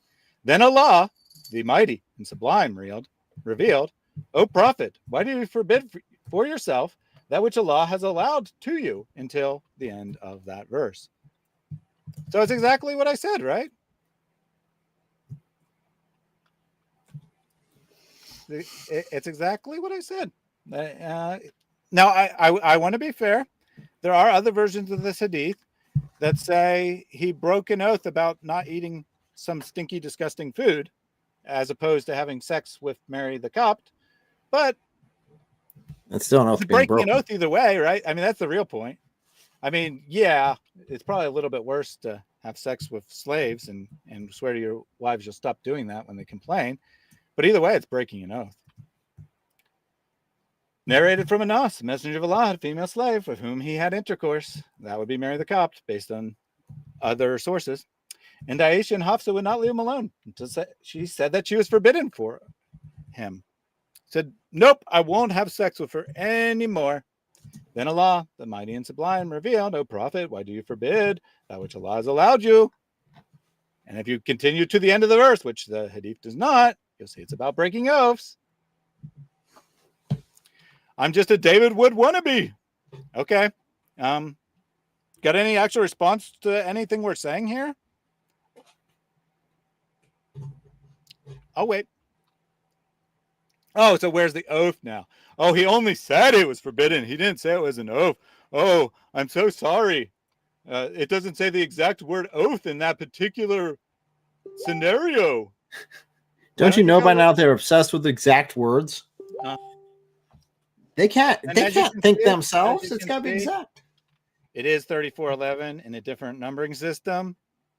So I wasn't totally crazy. I just didn't realize that student.com uses a different numbering system.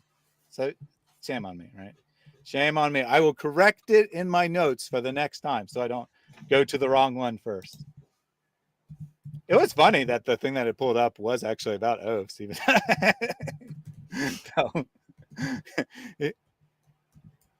so you want to find well, I won't do it. I won't make you wait while I do it, but I'll do it like while we're watching the video or whatever. I'll find the other versions of the hadith, which are talking about Muhammad breaking an oath about eating food, since you're obsessed with the exact word.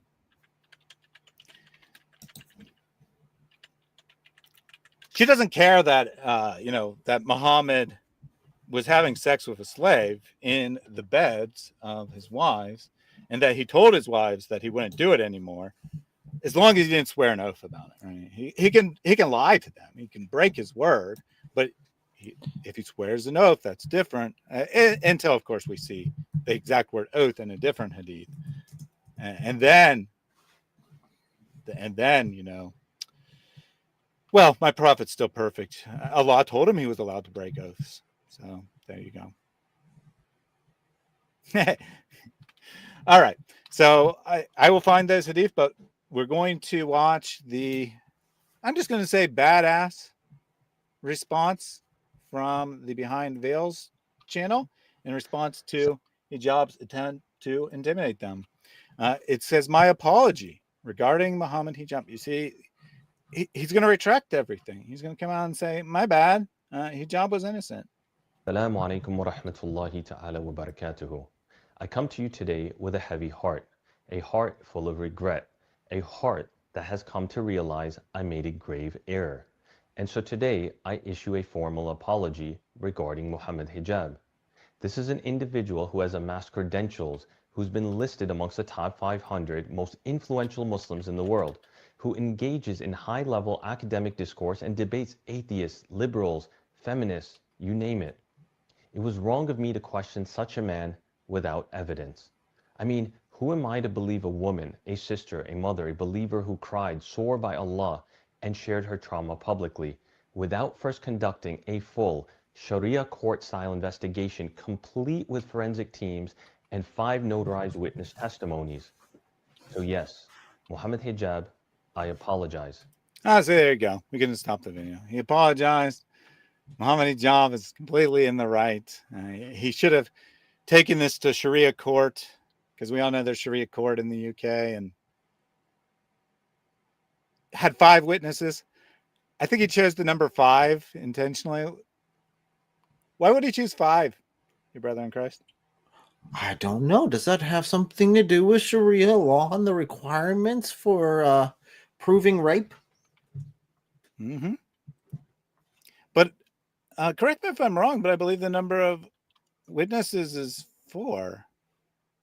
Yeah, so he went one more beyond that. So there's no shadow of a doubt. Almost like he's mocking the ridiculous requirement of 4 male witnesses seeing the penis enter into the vagina to prove rape. Almost. Seems like this guy might not be so apologetic after all.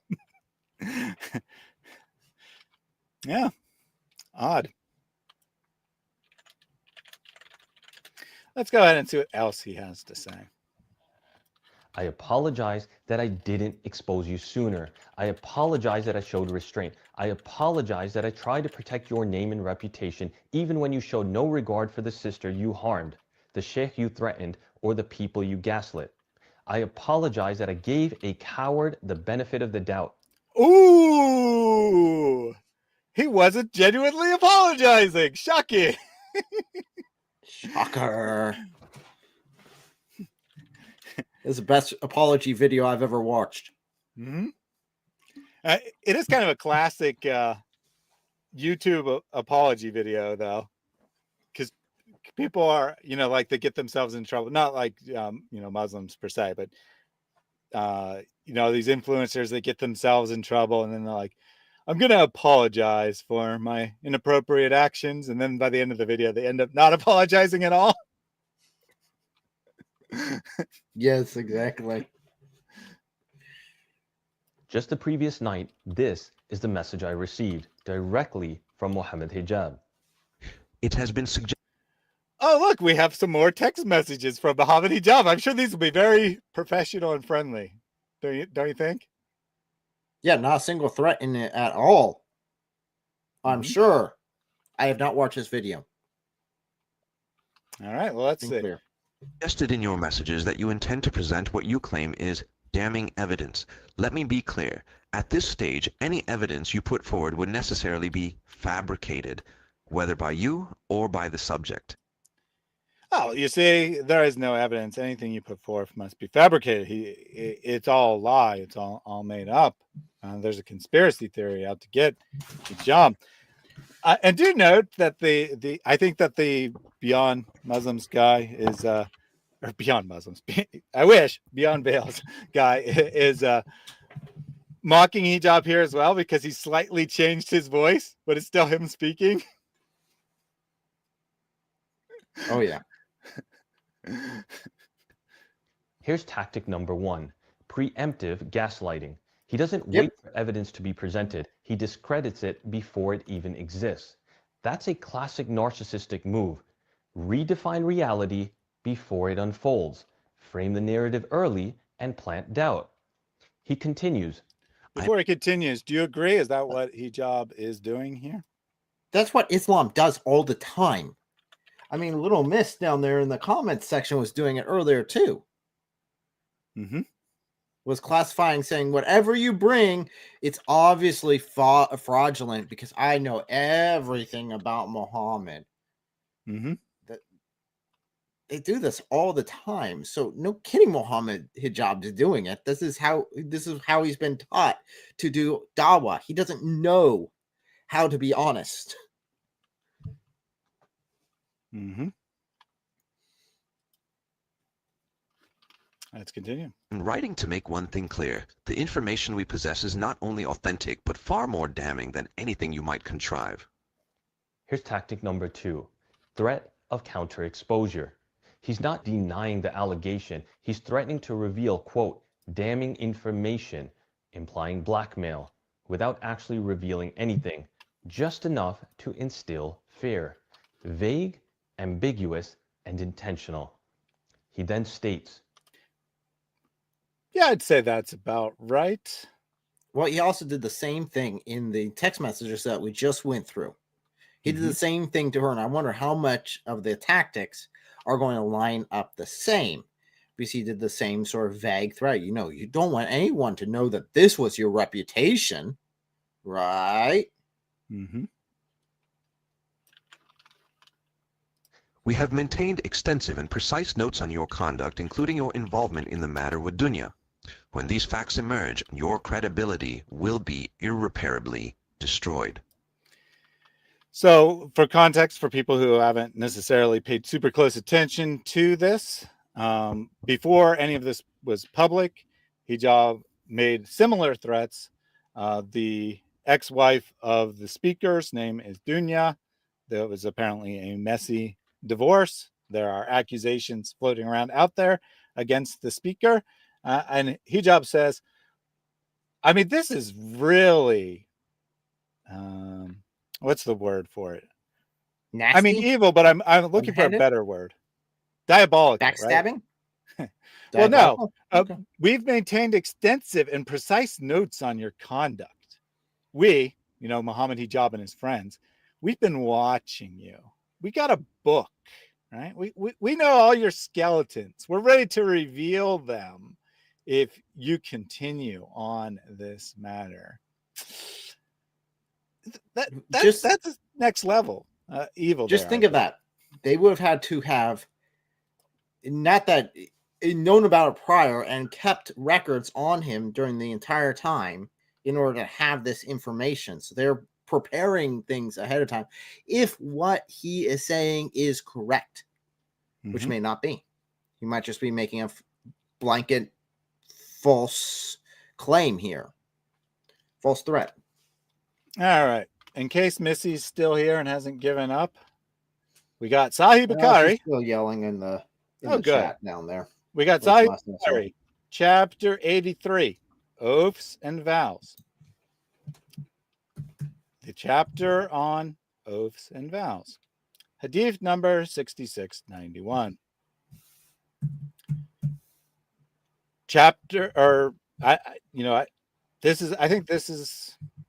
Maybe this is section 83, chapter 25, whatever. It's 8325 in the divisions. The chapter, if someone makes some food unlawful for himself. So what do you do if you make some food unlawful for yourself? Let's see. Narrated Aisha. The Prophet used to stay in the house of Zainab bin Yash, one of the wives of the Prophet. I don't know why they had to add that, but okay. He used to drink honey in her house. Okay. Hafs and I decided that when the Prophet entered upon either of us, we would say, I smell you in the bed. I smell you in the bad smell of maghafr, a bad smelling raisin. So the honey drink, it's translated honey here, but it's a mixed drink that includes honey and apparently has a really nasty smell. This is the actual. You become very stinky. And then they would say, have you eaten maghafr? When he entered upon one of us, she said to him, he replied to her, no, but I have drunk honey in the house of Zainab bin yash, and I will never drink it again. Never drink it again. Then the following verse was revealed.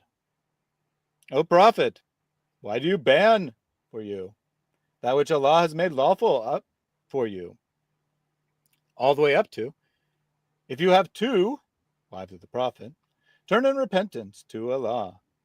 The two were Aisha and Hafsa.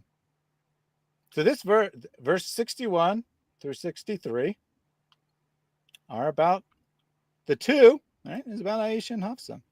On either version of it, by the way, whether it's about honey or it's about having sex with a slave, either way, the verse is revealed about them. Well, I guess that only goes it goes through 4. But then even though they already said 61 through 66, verse 1 through 4, so I can't speak. Then they say, but also the statement of Allah, which is 66:3, which last I checked is included in 66:1 to 4, but whatever. And when the prophet disclosed a matter in confidence to one of his wives, i.e. his saying, but I have drunk honey, Hisham said, it also meant his saying, I will not drink any more, and I have taken an oath. So do not inform anyone of that. So there you go. Your exact word criteria has been met. In Sahih Bukhari, the version of this hadith, maybe he swore both things, right? They could both be true. I'm not saying one of them is false. But in this version, he swore an oath not to drink honey anymore. And apparently this honey drink was so delicious that Allah put a verse in his eternal Quran to tell Muhammad that he could break that oath. That's what we read here in Sahih Bukhari. I can't wait to see your next excuse, Missy. Where's the oath in this? I don't see the word oath. I don't care that my prophet was fucking his slave in the bed of his wife and then told him that they would stop.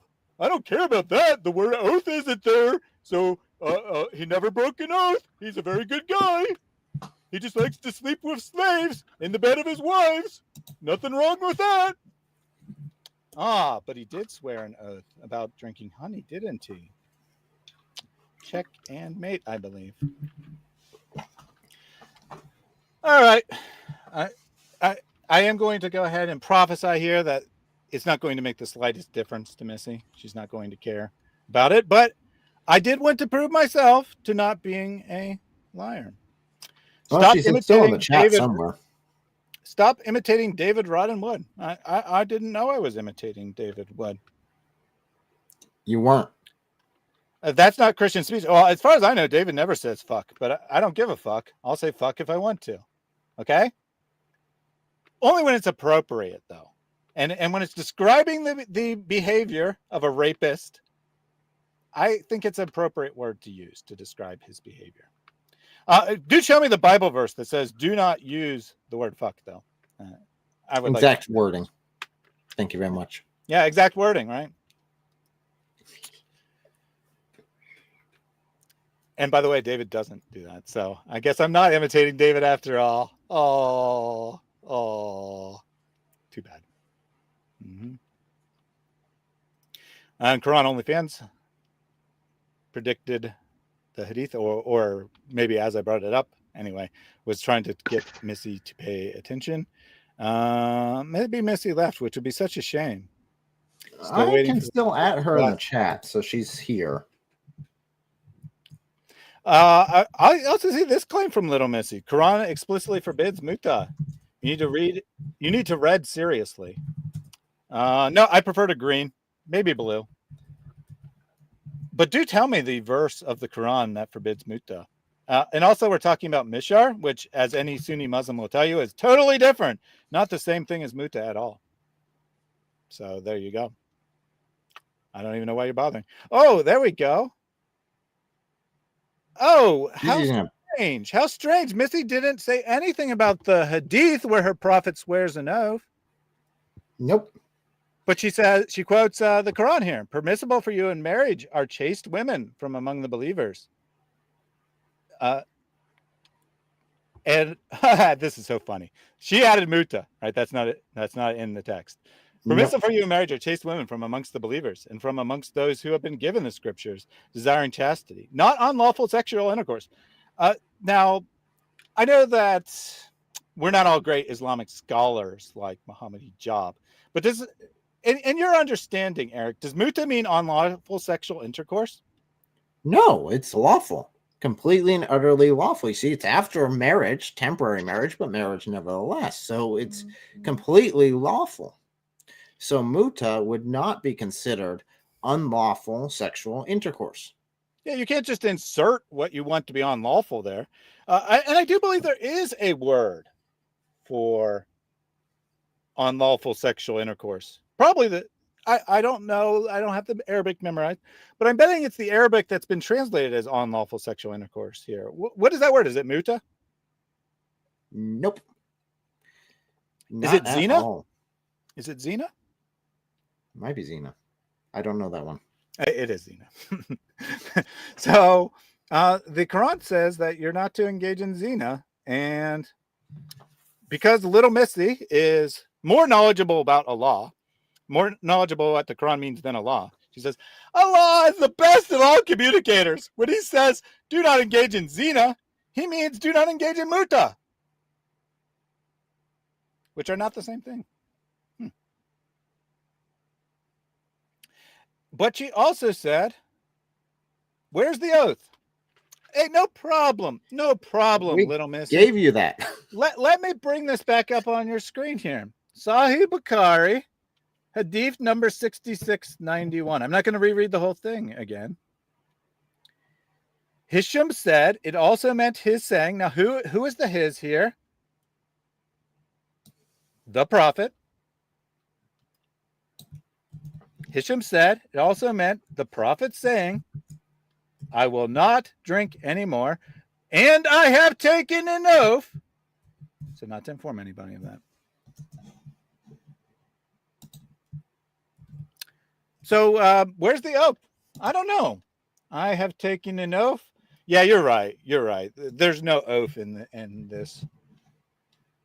This Sahih Hadith in the chapter Oaths and Vows, which is talking about the actions of Muhammad and how Allah told him that what he has made unlawful for himself is in fact lawful, which he swore an oath that he would not do.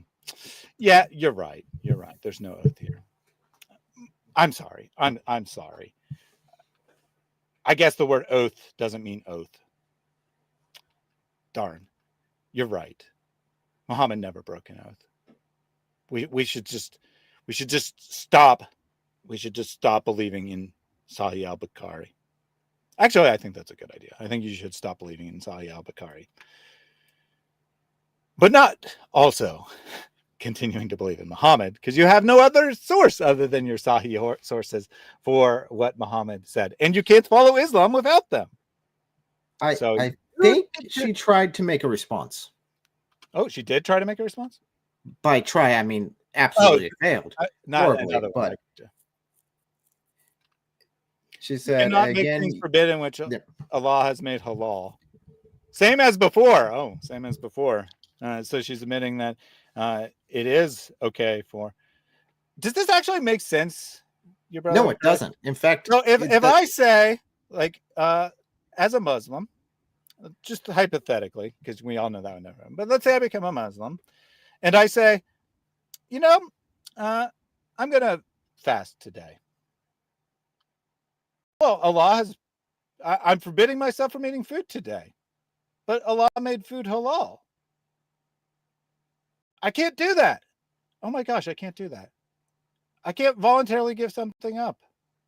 I can't voluntarily stop drinking honey that my wife says is disgusting and makes me smell bad. I must continue drinking it because Allah's allowed it. Hey, where did Allah say it is forbidden for you to drink poison? You cannot forbid yourself from drinking poison, little missy. Allah did not forbid you from drinking poison. He gave no such command. It is allowed. If you take an oath saying, I will not drink any poison, you are sinning against the law. You will be rebuked, and there will become a Quran verse down telling you that you should break that oath. Well, this is actually even worse if you think about it. So Muhammad makes a promise that he's no longer going to drink this honey, which is in direct violation of Allah's intentions for him. So it's obvious that Muhammad has no clue what's going on with Allah. In fact, he's even violating the will of Allah for making this oath. So he must break this oath because it was in violation of the will of Allah. So did Muhammad violate Allah's will then? That doesn't seem like a very perfect or good thing to do according to Islam. Bring proof that Muta is allowed. Bring proof that using the internet's allowed. Things are not automatically forbidden just because there isn't an explicit statement saying they're allowed. Hey, actually, little Missy, forget the internet. Show me the verse that says breathing is allowed. Bring proof that breathing is allowed in Islam. Or, learn to think. But you're correct, your brother in Christ. Little Missy agrees. The prophet cannot innovate. Bid'ah, one of the worst things you could do in Islam, by taking an oath not to drink something. So, in an attempt to get Muhammad out of breaking an oath, she says that Muhammad committed bid'ah. He was trying to commit bid'ah by making a false oath, and Allah stopped him. Do you realize how stupid you sound? Do you realize how insane this is? Well, my prophet, he's so perfect. Even when he made oaths that were against Islam, Allah told him he's violating Islam. You see, he never did anything wrong. All he did is violate Islam and have to be corrected by Allah.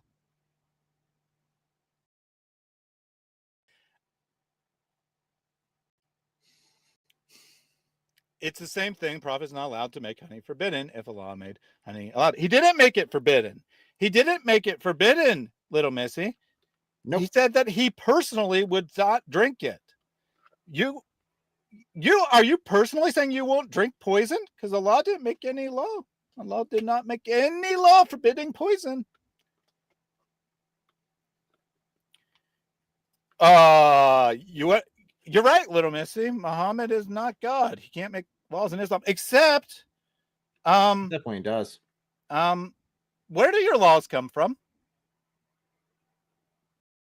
The example of Muhammad?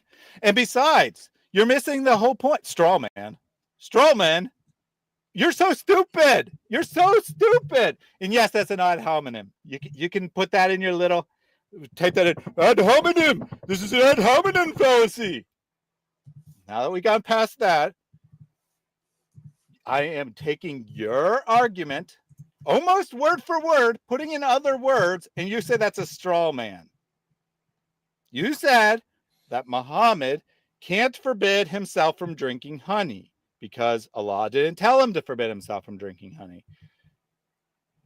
I am saying Allah didn't forbid you from drinking poison, so you can't forbid yourself from drinking poison. That is it. 100% the same thing. So either your argument doesn't work or you should drink some poison. I hope you make the right choice and admit your argument doesn't work. But again, even if you're correct and Muhammad violated Allah's command by making an oath when he shouldn't have, he violated Allah's command, which you said he never did. You didn't help yourself in the slightest with your idiotic argument. All right, that's enough. If she doesn't get it, she doesn't get it. I've explained it 4 times. Let's get back to the other Muhammad. This is surveillance rhetoric. He's creating the illusion that we've been under watch, documented, and tracked, trying to make us paranoid, but it's just vague enough to avoid specifics. Another tactic of emotional control. He states, More important. And we had already covered that, but just to get us back on track, he says that we've been watching you. We've been keeping notes. We will expose you if you dare expose us. Who is this we, by the way? Right? Why is Mohammed Hijab speaking? Mohammed Hijab is sending this text. Why is he speaking in the plural? Does he think he's a law? Why do I get that part from Monsters Inc. with the I forget what her name was, the craggy old like slug monster? Mike Wazowski, I'll be watching you, always watching. Misha says Mary looks so different in this stream. Yes, Mary. Have you been working out? Oh, very much so. I mean, you are wearing a head covering, in fairness. That is true. All right, let's continue. Importantly, you must consider the ethical ramifications. The woman at the center of this issue has, on multiple occasions, shown signs of psychological instability. Like sending 9 straight messages of liar? Oh, wait, that was Hijab. This is character assassination, masked as concern. He labels her unstable, not through evidence, but through innuendo. He paints her as mentally unfit, setting the stage to discredit anything she says. It's a way to invalidate her trauma before the world hears it. He continues. Particularly through obsessive comments that we have both observed, along with other concerning behavioral patterns. Notice the shift to we. Now suddenly, he's enlisting my own witness role against her. It's an attempt to plant shared guilt and manipulate my allegiance, as if I've already seen her, quote, instability, and I just haven't admitted it yet. He states, based on these signs. I do want to take one more comment from Little Missy. Islam goes according to what is explicitly stated. Show me where it's explicitly stated, do not drink poison or drink poison. Thank you. Now this, I'm going to rewind a second or two, because do not miss this, right? Do not miss what he's saying here.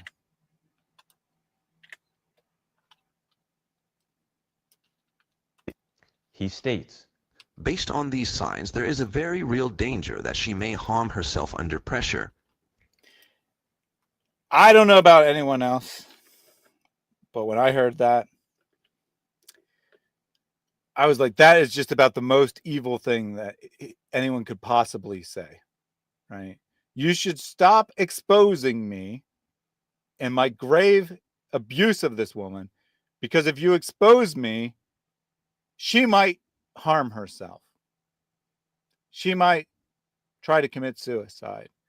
She might try to overdose on drugs, because you never know. Raking up all this trauma that I caused her might just push her over the edge. Absolutely sick and disgusting behavior by Mohammed Hijab here. This is one of the most evil things I've read in my entire life. But you know, maybe I'm biased. What do you think, Eric? No, I agree. This is cause the issue, and then, oh no, if you bring up what I did to her, you might cause her to harm herself. We need to be compassionate for this individual and take care of her. Where was your compassion the entire time you were abusing her? Where was the compassion then? Nowhere. Yeah. Obviously, I pause because of the gravity of what I'm about to say. Mohammed Hijab would want her to kill herself. He'd want her to go away. He's not concerned that she might harm herself. Right? This is some crazy stalker lady, remember? Why would he be concerned that she might harm herself? No. He wants to try to manipulate this guy into taking responsibility, or thinking that he might be responsible if something bad happens to her.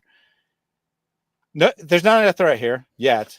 There's not a threat here yet that Hijab is going to do something to her. But if she does something to herself, it's all your fault, buddy. Yeah. You make me sick. this is weaponized guilt. He's placing her mental health and the weight of any tragedy on my shoulders. If she breaks under pressure, I am to blame. This is not concern, it is emotional blackmail.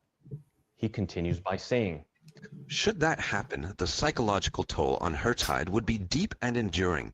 That outcome would be on you. So when she kills herself because of you, her child's going to be devastated. If you don't care about the woman, Unbelievable. care about the child, the children. Yeah, I don't have sound bites for the insanity of what Mohammed Hijab is saying. So I guess this one will have to do. You're cowardly. Absolutely cowardly. He doesn't want to stand and face the charges. So what does he do? Say, man, if you continue this, she might hurt herself. And then you're going to scar her poor child who had nothing to do with this. At least we hope she had nothing to do with it. God forbid. it is crystal clear.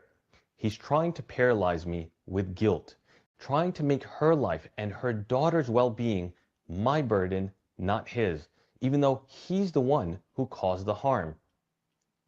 He continues his targeted blame, stating, I am sending you this message now to offer a clear and responsible way forward. Take the video down and refrain from making claims for which you do not, in fact, have evidence. From this point onward, any harm that comes to her, or more importantly to her child, will rest squarely on your shoulders. No longer just implied, explicitly stated now. Oh, yeah. Because I guess Hijab thought that maybe the receiver of the text would be as thick-skulled as him and not understand what he was implying. And he said, I better say it explicitly. It's all your fault if something bad happens here. Refrain from making claims which you do not, in fact, have evidence, when, of course, they have abundant evidence for these things, as I'm sure is about to be revealed in much more detail, but which we've already seen a hint of today. Oh, and by the way, there's going to be a major drop the mic moment as far as that evidence goes later in this video. this isn't just a threat. This is a spiritual accusation. He's trying to rewrite accountability to transfer the blame for his actions onto the people speaking truth. It's the hallmark of an abuser. Make the victim seem dangerous. Make the advocate the villain, and cast yourself as the misunderstood protector. He begins to conclude by stating, Let me be Oh, look, we got another Muslim who doesn't give a crap about the abuse Mohammed Hijab leveled against women. Instead says, even the apostolic fathers denied the Trinity. Give me one reference where they denied the Trinity. If you don't give me a reference that denied the Trinity and you make another off-topic comment, you will be put in timeout. Please discuss Mohammed Hijab's behavior or provide that non-existent reference. Those are your only options. Any other off-topic chat will result in you being timed out. clear. If you step back now and act with restraint, this ends here. But if you persist, we will respond fully, and the consequences will be permanent. permanent consequences. Not legal, not moral, not spiritual. Permanent. That's as close as you can get to a threat without explicitly saying it. It's the psychological equivalent of a loaded gun laid out on the table. He wraps up by saying, I think he's right. I think you could I think you could probably get a little closer to the line. But I think he's right. That is exactly what Mohammed Hijab is implying. Not that your reputation will be ruined, not that everyone will laugh at you, but that you will die as a result of revealing these consequences. I could be wrong, but it's certainly a threat, right?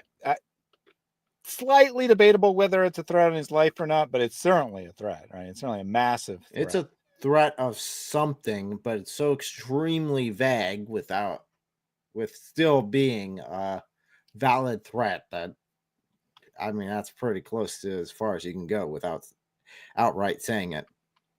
So we have the spirit of Muhammad in the chat here. We'll go ahead and put Tony Chen into timeout. When you grow up and you stop acting like a child, feel free to come back. You're not permanently blocked. I was about to say, Thaddeus, you don't look like Muhammad at all. I know. So I don't know what he's talking about. I don't think you have Muhammad's face. Yeah, it's very strange here, right? Very strange that I'm a pedophile face. I'm not quite sure what a pedophile face is, to be honest. But I asked him for a reference. I asked him for a reference for where any apostolic father denied the Trinity, and his response is F you. And then he calls me a pedophile face. She was 9 years old! And that isn't a reference to my wife, by the way. Reference to someone's wife, though. I'm here to talk to you about the danger of a woman. Danger of a woman. That's why you should get yourself a child bride instead. All right. Enough distraction. He's gone for now. Again, welcome back once he grows up and is able to answer my question. What is done, but what is undone can still be done. Habibi. So it gives them some option there. But before that, Bob the Builder's in the chat, who's familiar with UK law. He says, I believe multiple laws have been broken.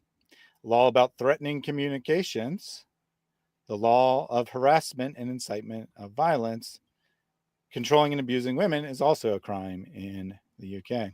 Yeah, those text messages alone are bad news for Hijab, right? Even if he's somehow innocent, which of course he isn't, of the nikah situation, he's now committing new crimes by threatening people and inciting violence. Good time to be a Muslim. But of course, Little Miss, he says, is not blind faith. I'm just here to say that Muhammad never broke an oath. And then when I'm shown that he broke an oath, I say, of course he broke an oath.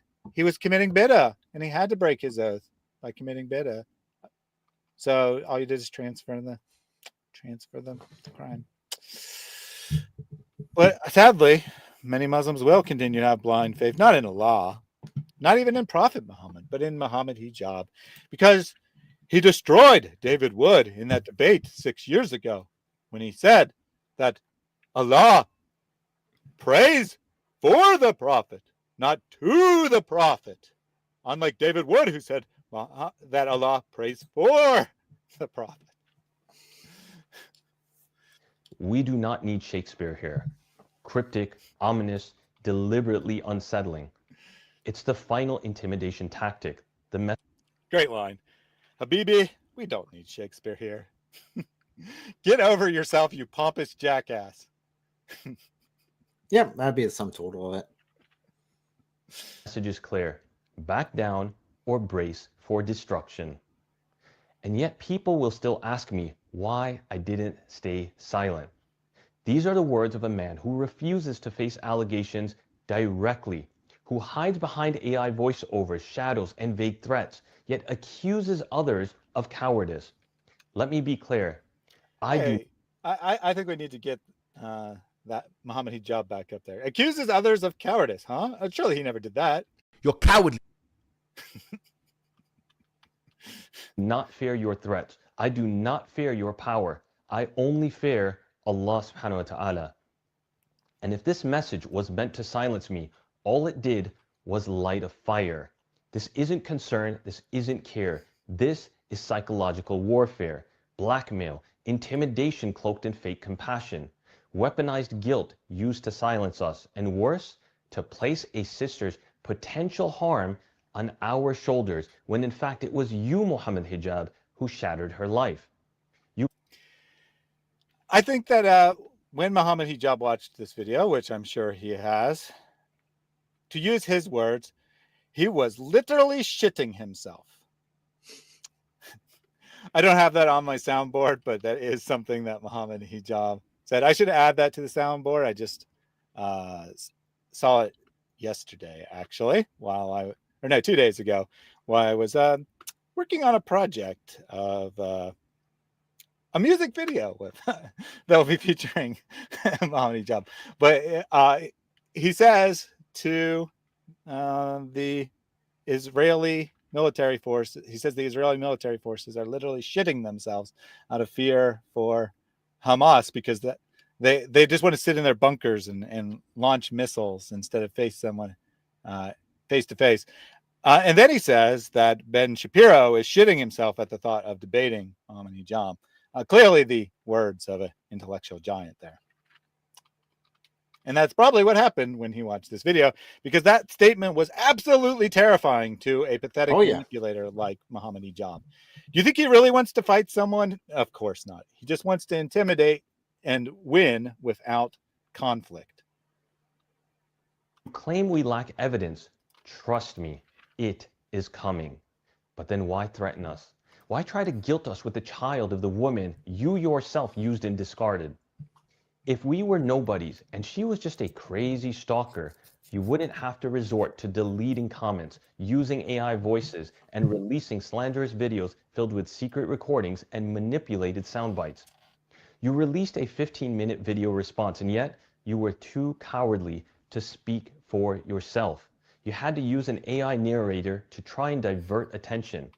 You referred to yourself in the third person because denying allegations through a voiceover is conveniently detached and allows you to not have to directly deny the allegations.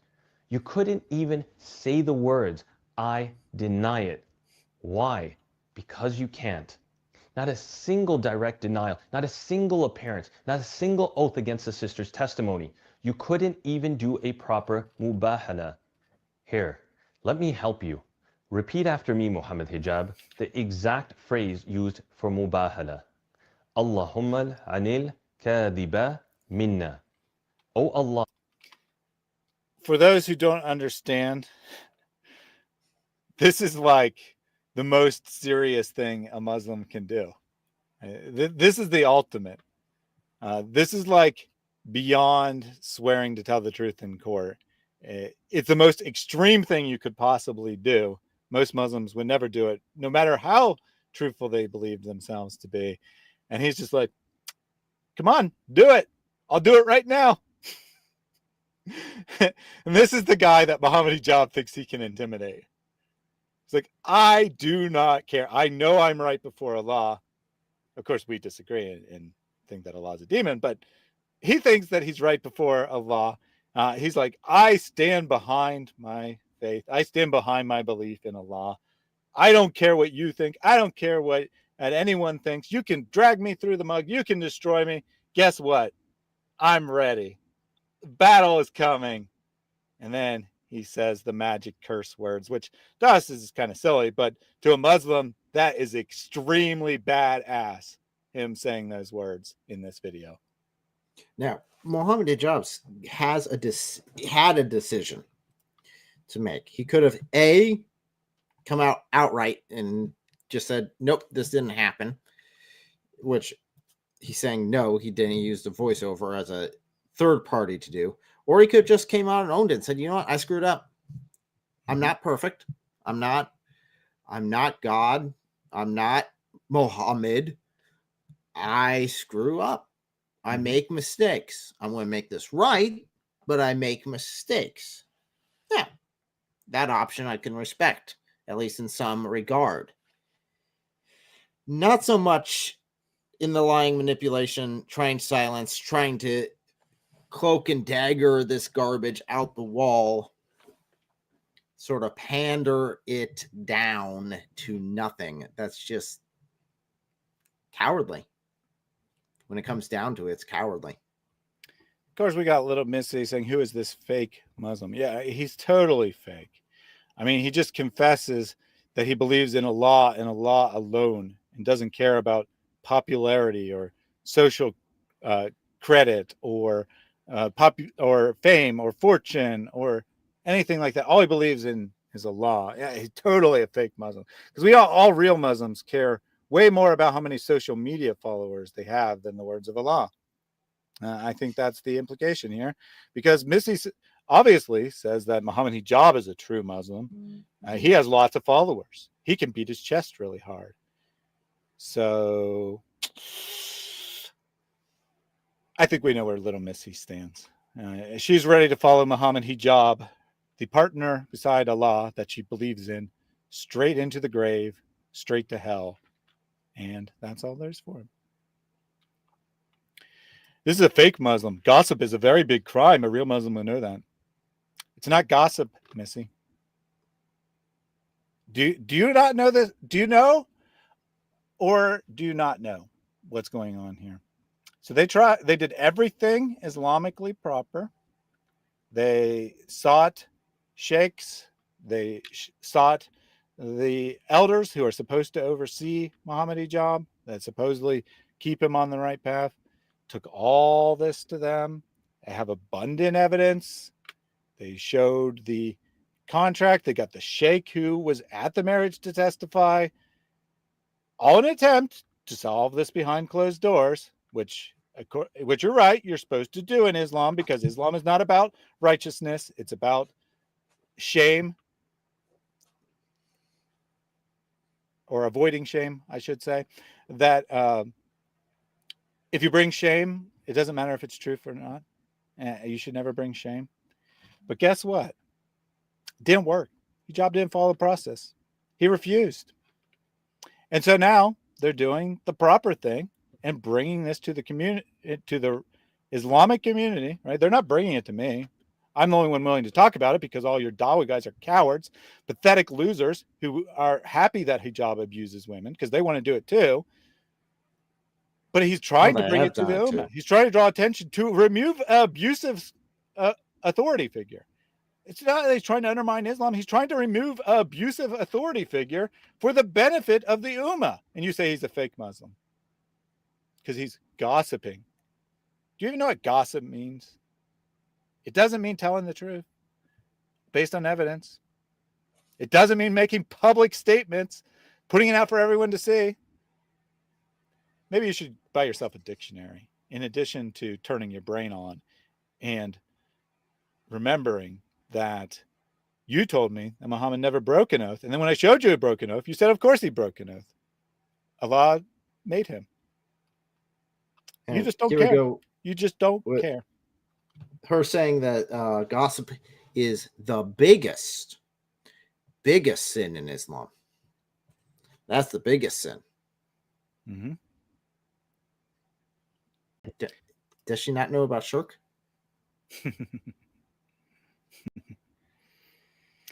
We got ZM joining the chat. What is this guy yapping about? I'm yapping about the emotional, physical, sexual, psychological abuse of Mohammed Hijab. I know you don't care. I know you probably don't care. You're probably like, whatever. He does good for the Dawah. That's all I care about. But that's what I'm yapping about. It wasn't a broken oath. It literally says so Allah commanded him. A broken oath. So Allah commanded him to break the oath, and then he didn't break the oath? That's your new line? I think she's going to try to redefine what oath is. So therefore, Muhammad never made an oath to begin with, even though it says oath there in black and white. No, it's not really a true oath. Yep. I think that we're definitely seeing some Islamic shuffling going on in the chat here. As soon as you're proven wrong, you just go and you say some different words. You say that, that's not what the words mean. That's never what I meant. I knew that all along. I knew every hadith. I knew that there was a hadith that explicitly says he broke an oath. That's why the first time when you showed one that didn't use the exact word oath, I said there's no oath there. You didn't know about either of those hadith. We both know that. But you're trying to justify it. And this is what happens, all right? So right now you're having cognitive dissonance. You think that Muhammad's perfect, and then I showed you he's not perfect. And so your first reaction is to try to find a way for him still to be perfect. You failed miserably. because you just made him a committer of bid'ah, which is worse than breaking an oath, in your attempt to say that he didn't break an oath. And so you just threw your prophet under the bus. And then you realized, oh, crap, that didn't work. Yeah, there was no oath. It just used the exact word oath because there was no oath. Instead of like trying to justify your prophet, the correct resolution to your cognitive dissonance, and it doesn't have to take you out of Islam yet, is just to say, no, maybe he wasn't perfect. Maybe he did commit some sins. In fact, Muhammad himself in the Hadith says that he confessed his sins to Allah 60 times a day, or if you read a different version, 100 times a day. Why was he confessing his sins 100 times a day if he didn't commit any? You mean he needed forgiveness for his sins, past, present, and future? Mm-hmm. Oh, my. Which is what Jesus provides, by the way. Sadly, Muhammad didn't know Jesus, and so he just had to confess his sins 100 times a day because he was sinning, presumably, at least 100 times a day and had to constantly ask for forgiveness. Did you know that the perfection of the prophets, the idea that prophets can't sin, is bid'ah? It wasn't believed in early Islam? Well, of course, you don't care, right? I'm giving you an out. I'm giving you an out to still be Muslim, but you're not going to care. You're just going to still say they're perfect. Still going to say they didn't commit any sin. You're going to follow a doctrine that was invented 200 to 300 years after the time of Muhammad, because Christians were saying, why should we follow Muhammad? Jesus is perfect and Muhammad's a sinner. And the Muslims were like, yeah, Muhammad is a disgusting sinner. I know. Let's pretend he wasn't. Then we can follow him instead of Jesus. And that's where the doctrine of the perfection of the prophets comes from. Not from Muhammad, not from Allah, but from Muslims who were trying to avoid Christian polemics 200 to 300 years after the time of Muhammad. And we're like, shit, they're right. Jesus is perfect. Should we follow Jesus? No, we got to follow Muhammad. Muhammad was also perfect. And thus the doctrine was born. Curse the liar amongst us. You call yourself a champ, flex your muscles, and have an MMA debut looking like a tough guy. But when the sister challenged you, yes, challenged you to mubahala and to meet face to face, you have essentially squirmed away like a coward and remained silent.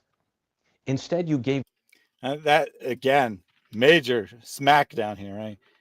You think you're a tough guy. You want to beat people up in the MMA ring, and you can't even handle a little woman? What's wrong with you, Mohammed Hijab? You're pathetic. Isn't that what Mohammed Hijab always saying about everyone? You boy, you're finished. You're finished. It's over. I won. Declaring victory left and right, and all of his opponents, everyone, he's beaten everyone. And a woman comes up and says, I have a story, and runs like a coward. Yep. Muhammad, Puba, first best. Jesus, Puba, second best. I thought that the doctrine of Islam was all the prophets are equal. Yes. Except for when it would be I mean, they're not in practice, but I thought you were supposed to say they're all equal. Huh. Strange. Now, it's interesting to note that Muhammad in Islam does sin, continues to sin even after he's a prophet. Mm-hmm. In fact, even commits shirk at least at one point, if not multiple points. And yet Jesus, who has never sinned, is considered second fiddle mm-hmm. to him. So even if you assume that, even if we took the Muslim perspective that they're just all prophets, I would have to say that Jesus is greater than Muhammad just based upon what Islam teaches. Mm-hmm. But then again, Allah loves sin, and he would wipe you out if you didn't commit sin. So he has to have sin. He is incomplete without sin. Yeah, Allah needs sin. Weird. I mean, I do know someone else who needs sin to have any power. That would be what the Bible calls the God of this world, but what you call Shaitan. David Townsend, no doubt quoting Mohammed Hijab here. Little Missy has then become the first person intellectually molested in the chat. it's so bizarre that Hijab and Ali Dawa and probably others, they're so obsessed with saying molested and other sexual terms and then adding intellectually to them. Why can't you just say intellectually defeated or humiliated or annihilated or something like that? Why do you have to use a sexual term? You're intellectually molested. Oh, right, because everything in Islam is about sex. My bad. Let's continue. Us AI, character assassination, deflection, and an attempt to reframe yourself as the victim. Also, let's not forget your repeated messages in the private conversations with both myself and Dr. Abu Aya, where you direct us to... Boom! I told you that there was a bombshell. And no, actually, it wasn't him being a badass. He drops the Sheikh's name. All right, he's been saying previously. He's been saying there's the Sheikh, right? The Sheikh that did the marriage drops his name. Boom. Quote, expose me. Don't worry, we will. This is only the beginning. You told us to present our evidences. Well, consider this your official notification. We will. The videos, the screenshots, the voice note, the full testimony from Dr. Abu Aya, all of it will be released in the coming days. We tried to keep it private. We tried to resolve it with dignity. We even protected your name in the first video by withholding evidences that would cause permanent reputational damage and humiliation. But you responded with threats of possible suicide and guilt with respect to the sister. Christian men are perverts. Little Missy has given up. She's officially given up. She can't answer any of the intellectual challenges. And so she's now saying Christian men are perverts. Based on what exactly? I have no idea. But Little Missy, man. do let us know how all Christian men are perverts. I mean, I would never say Muslim men are perverts. I would say Muhammad was a pervert. Absolutely. I'd say Mohammed Hijab is a pervert. I would say many specific Dawagandists are perverts, but I wouldn't say Muslim men are perverts just because they're Muslims. Many Muslim men are infinitely better than the religion that they claim to follow. They would be what you call hypocrites and bad Muslims, though. I would say that there's a good portion, and I think, again, it comes from Islam itself, that are perverts, considering every time that anyone is talked about as being young or young woman in the Bible, they instantly go to, oh, they must be having sex. They must be screwing them. There's no other possible solutions. No, that you don't have to have sex with every woman in reference. You can wait. And considering that it is considered a great sacrifice not to have sex for the daylight hours, it's kind of an indication that there might be some perviness in that religion built in. Just a little. So Little Missy's amazing response is Michael Clark proves my point. Let's see what Michael Clark said. You would know. Okay. So let's follow the logic here. So Little Missy says all Christian men are perverts. Michael Clark says you would know, implying that she's having illicit relationships with Christian men. And her response is, that proves my point. Are you admitting to that, Missy? Because that's the only way it could prove your point, if you're admitting that's correct. Oh, well. And by the way, that would only actually prove whatever number of men you personally have observed being perverted towards you are perverts, not all Christian men. There's 2 billion Christian. Well, I guess 1 billion Christian men. I was going to say 2 billion Christian men, but 2 billion Christians, 1 million Christian men in the world. All but 1 billion of them are perverts, huh? Because some of them committed zina with you. Is that how it works? You accidentally admitted it, so.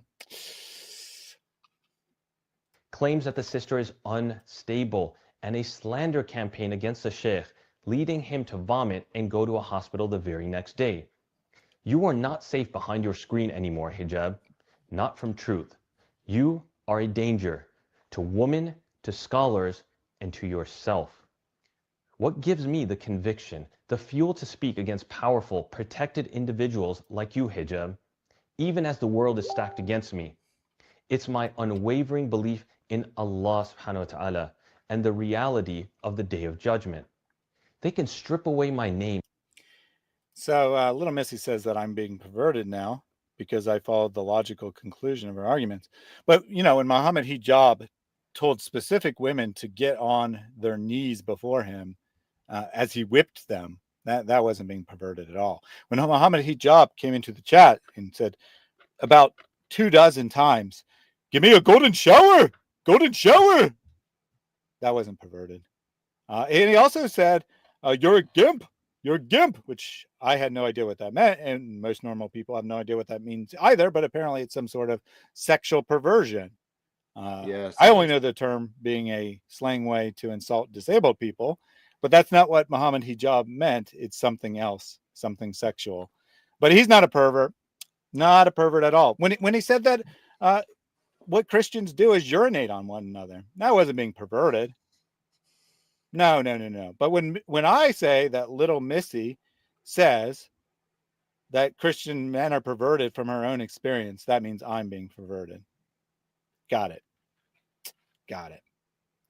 So maybe Little Missy, you should stop seeking out disgusting men who will do disgusting things with you and then blaming it on Christianity, because that would be explicitly against the teachings of the Bible. I know it's very confusing to you, but not every person who lives in the West is actually a Christian. Many of them are not. Why make sexual remarks to women? Why did Mohammed Hijab make sexual remarks to women? Why the double standard? The reason why I made the remarks to you is because of your own comment. How What dare about the you women read that her Mohammed comment? Hijab was talking about? Like David Wood's wife. Did David Wood's wife ever say anything to Mohammed Hijab? Not even anything sexual. Not even ask him, or not even accuse him of being a sexual pervert and saying no, you are. I'm gonna stand back here. I'm gonna take correction because it's a good Christian thing to do. So, Eric, you know me personally. You know, I mean, you don't observe everything I do all the time, but you know me to some degree. Would you describe what I have done as immoral or sexual harassment? No, I'm all open you've to done being is read what she said, and then she complains about you sexually harassing her after you literally just read and tried to make sense of the words that she used. She doesn't like being caught by using the words that she actually used. She can't take them back, so she's kind of caught with her pants down. Oh, be careful there. That might be interpreted as sexual harassment because you're saying that term of phrase. You went to remove her pants. You're sexually harassing her. So again, Islam makes you think sexual perversion no matter what, and then you project it onto other people. They do it with the Bible. They do that with every single walk of life in a lot of cases. And it's sad that Islam teaches you to think this way. And it's horrendous once you actually look into it.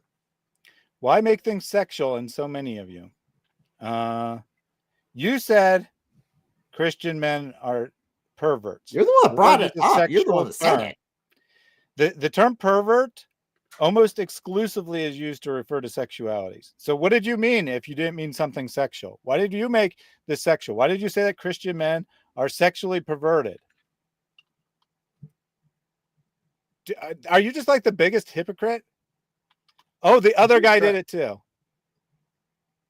How did you just sexually harass her? I don't even know. All you did is say that I didn't sexually harass her. You didn't even talk about her. And now you're sexually harassing her. Well, I think she doesn't understand where the term caught with their pants down comes from.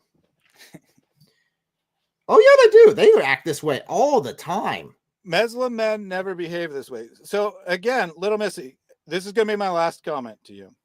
If you don't answer this comment, I will not be interacting with you anymore. Okay?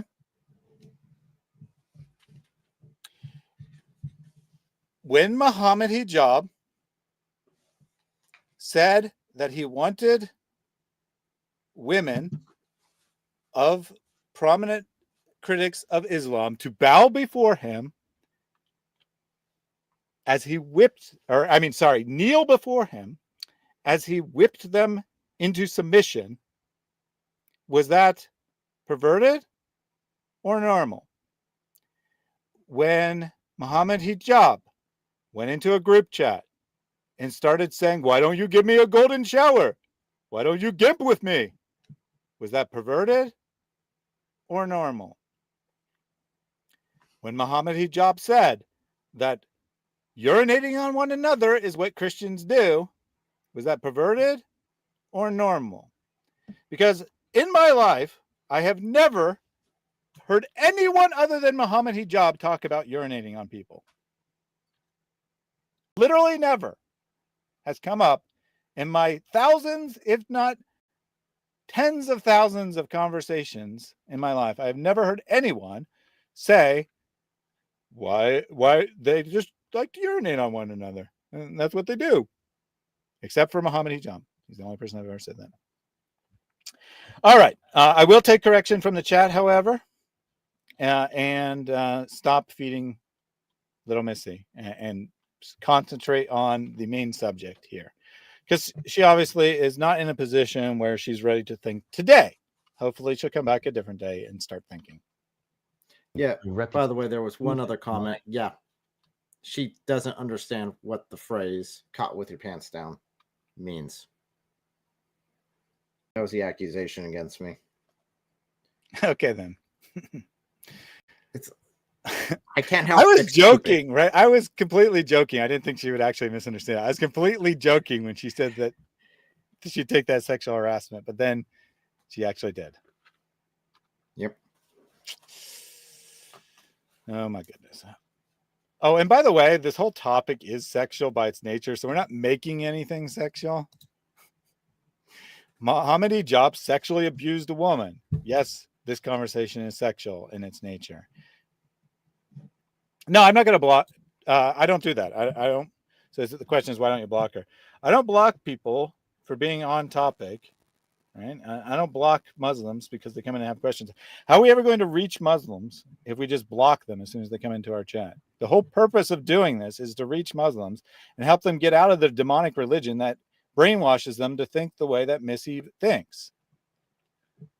And blocking them accomplishes nothing. Now, I will block someone if they come in here and they spew vile nonsense, and then I time them out, and then they come back and they do it some more, and then I time them out and they come back and do it some more.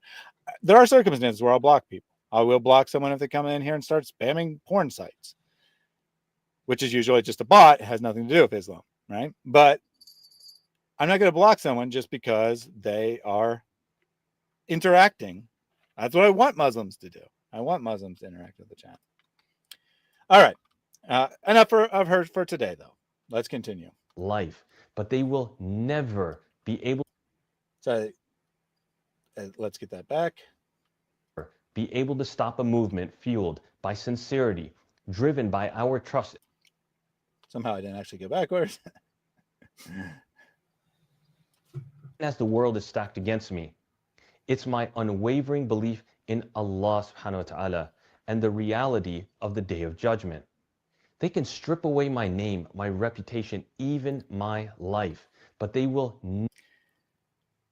You're not going to be able to intimidate this guy, Mohammed Hijab. I suggest you find another option, Nope. right?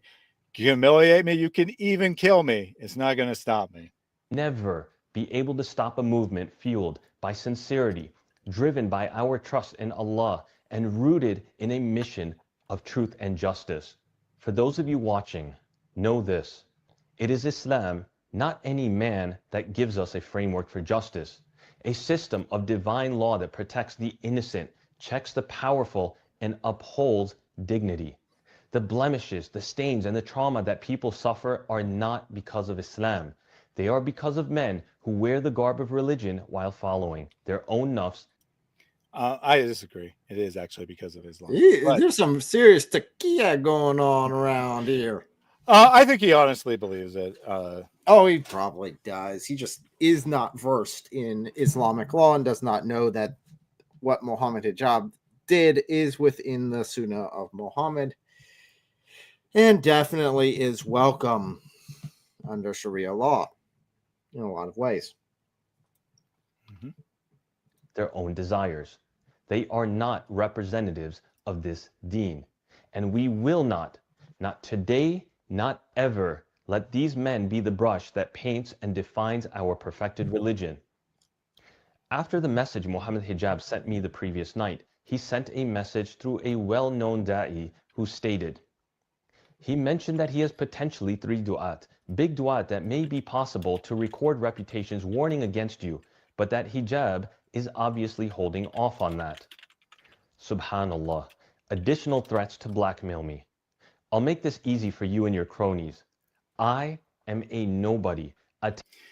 This is extremely badass here too, but before we get to his response, note that after personally sending him a threatening message that was somewhat vague, he sends a much more explicit threatening message through a friend that says, I got 3 well-known, well-respected members of the community who are willing to provide false testimony against you. That's basically what the threat says. So be aware that we don't need facts. We can just destroy you regardless. Now remember, this is the champ of Islam, and this is how he treats other Muslims. All right, so let's get his response. We are very nearly at the end of the video. Subhanallah, additional threats to blackmail me. I'll make this easy for you and your cronies.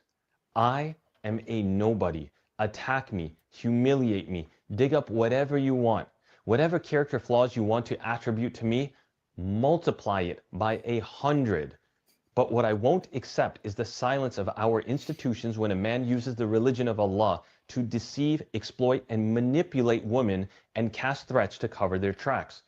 We do not protect Islam by protecting malicious predators, and we do not defend the deen by silencing victims. Where was he in the 1st century? I mean, not the 1st century, the 6th century, the 1st century of Islam. Where was he during the lifespan of Muhammad? Because he would have been the first one there with a pitchfork and fire ready to burn Muhammad at the stake. Because holy cow, everything he listed, Muhammad violated over and over and over again, including the silencing of women, which he had personally executed. He had murdered in cold blood in front of him, and he praised the man for doing it. Well, not in front of him, but earlier on, slit the woman's belly open, and blood fell upon her infant that was in her lap. And Muhammad praised that. Why? Because she was critical of Muhammad. And notice how badass this is, right? He's like, you think you can threaten me? You think you can bring character assassination against me? I am nobody. You can't do anything to destroy me. I'm already nothing. Right? I'm already nothing. It doesn't sound badass when you say it that way, but man, that is so badass because he's saying, bring it, right? Multiply it by 100. Make up 100 lies about me. It means nothing. You have 1.3 million followers. I have 5,000. And before this, probably like 2,000, right?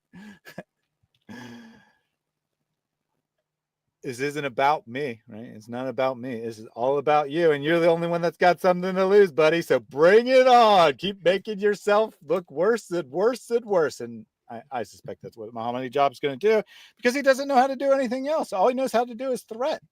Threat. You think he actually can bring anything? He can't. Truth's not on his side. And even if it was on his side, you really think he wants to take this to court and have all the messy details revealed? No, he can't do anything. He's just going to crawl back into his hole and hide. And the evidence is going to keep coming and keep coming. And it is going to affect hijab. I know if David was here, he'd say none of his followers will care, but he'd be wrong. 5% of his followers will care. 5% will stop paying attention to him, throw him under the bus, and say they never liked him in the first place. Other 95%, yeah, sure, they'll throw it aside. But this is going to hurt hijab. He knows it's going to hurt him, and that's why he's fighting it so hard. We are not here to worship Mohammed Hijab. We worship Allah and Allah alone. This story is far from over. Stay tuned because the veil is about to be lifted. Allahu musta'an. And that is the end of the video. A lot more evidence coming. Subscribe to Behind Veils. I know it's a Muslim channel. I don't care. Subscribe to it. Support the work they're doing, because this is what they always do. And they weren't famous before this, right? No one knew about them. But this is all of their content is calling out religious leaders in Islam for their inappropriate behavior, their abusive behavior. And I support that 100%. Obviously, we'll continue to cover the story here as well, but I encourage you to directly support the work they are doing. Just wish they took a little step further and looked at Muhammad with the same criticism that they're looking at the other Dawaists. But hey, you know what? Got to give it to them. They're actually doing that. Like I said, a baby version of what we do with Muhammad. Ali Dawa will do a GoFundMe for the defense of Muta Hijab, probably. Right? I mean, since Ali Dawa and Mohammed Hijab seem to care a whole lot about money, I'm sure they'll use this as an opportunity to raise money. But he won't do that yet, because right now he's still trying to hide. Remember, he didn't put this on his own channel, right? He buried it on a brand new channel. He doesn't want his followers who haven't already discovered this on their own to find out about this. He's still trying to hide. He still thinks he can sweep it under the rug. It'll be a while before he starts coming out and saying that, you know, he's being slandered and he needs a legal defense. And then once he gets all those donations, of course, he'll never file a lawsuit. He'll just put it in his own pocket, or perhaps buy himself a new Misyar wife with it. To be determined how he uses the funds. I do expect a fundraiser, and I do expect it not to go to any legal defense. Well, one, he's not being charged with a crime, so it wouldn't be defense, but go to offense, right? Accusing the Aisha and Behind Veils of slander, because he knows he could never win that in court, and he knows that all the details would be revealed. Even if he by some miracle found a way to win the case, he would still be humiliated. There's no way he's doing that. No way. But he probably will raise funds for it anyway. All right, let me take these super chats. So I can't answer this question in a 20-minute interview, nor is it wise to do so, which is why I never brought this topic up myself. You will not find one lecture of mine about this issue. It should never be brought up in public. And I don't like these idiots, and they are idiots, wallahi. This is not something you discuss amongst the masses, ya akhi. It's not wise. I encourage anybody who is really interested to go deep to take the class. I do this class. It'll be 1 year later. Gabe says, hey guys, how are you doing? He used his member message for that. I'm doing great. How about you, Eric? I'm doing well. Getting back into this, doing a lot of streams, having a lot of fun, enjoying watching the Dawaists eat their own. And it's not just Mohammed Hijab. There is a lot of infighting going on. Yeah, I actually, you know, earlier I said that 95% of Muslims wouldn't care, but actually that could change because if there's enough momentum behind this, right? If there's enough angst about this, what could happen is that others see this as their opportunity to move up on the scales, throw Mohammed Hijab under the bus, and suddenly every Muslim's condemning him. Right? That is a possibility. Now, it didn't happen with Uthman, so I don't have high hopes of it, but it is a possibility. I mean, Uthman's had 4 scandals that should have ended his career. And he's still going strong, so who knows? Who knows? Anyway, thank you, Gabe, for being a channel member.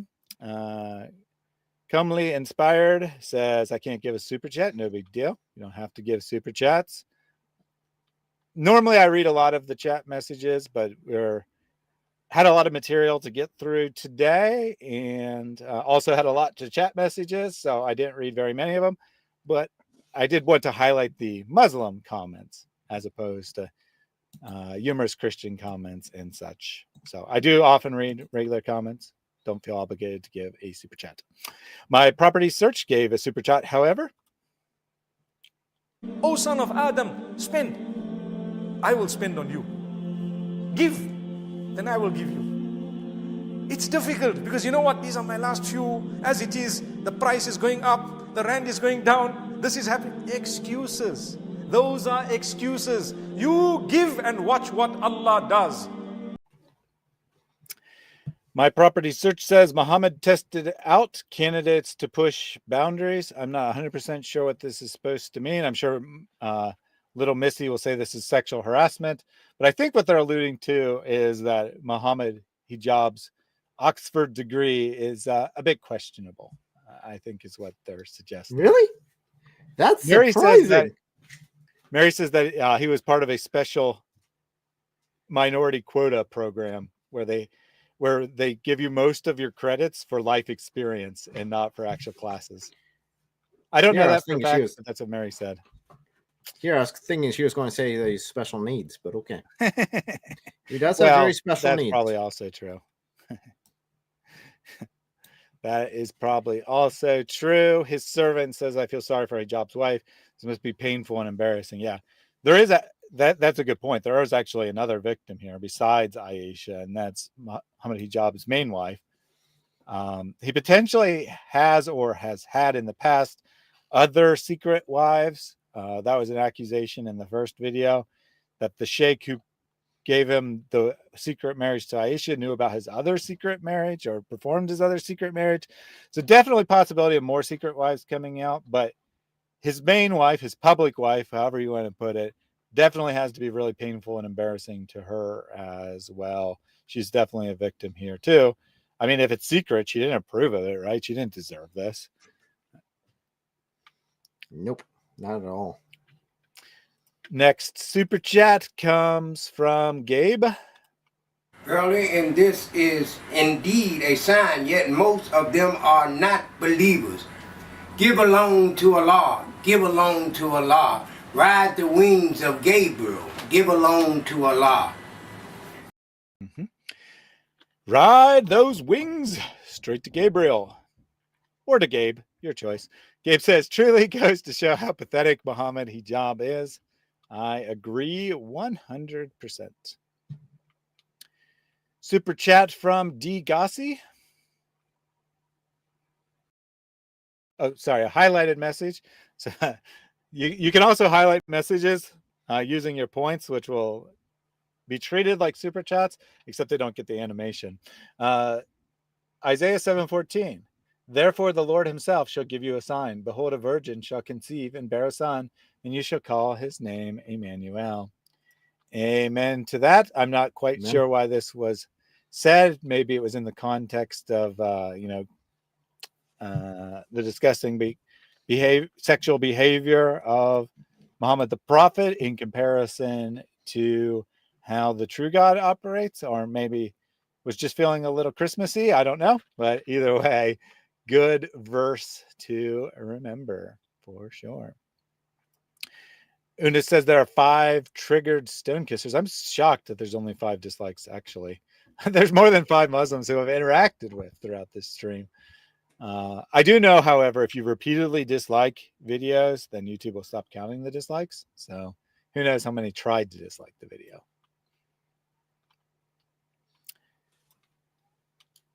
Rick Newton with another super chat. I can't answer this question in a 20-minute interview, nor is it wise to do so, which is why I never brought this topic up myself. You will not find one lecture of mine about this issue. It should never be brought up in public. And I don't like these idiots, and they are idiots, wallahi. This is not something you discuss amongst the masses, ya akhi. It's not wise. I encourage anybody who is really interested to go deep to take the class. I do this class. It'll be 1 year later. Rick Newton with the $2 super chat says it's 9 liars for the first 9 liars in the first verse. So Mohammed Hijab said liar 9 times for, I'm not quite sure what you mean by 9 lies in the first verse, maybe his first statement. Who knows?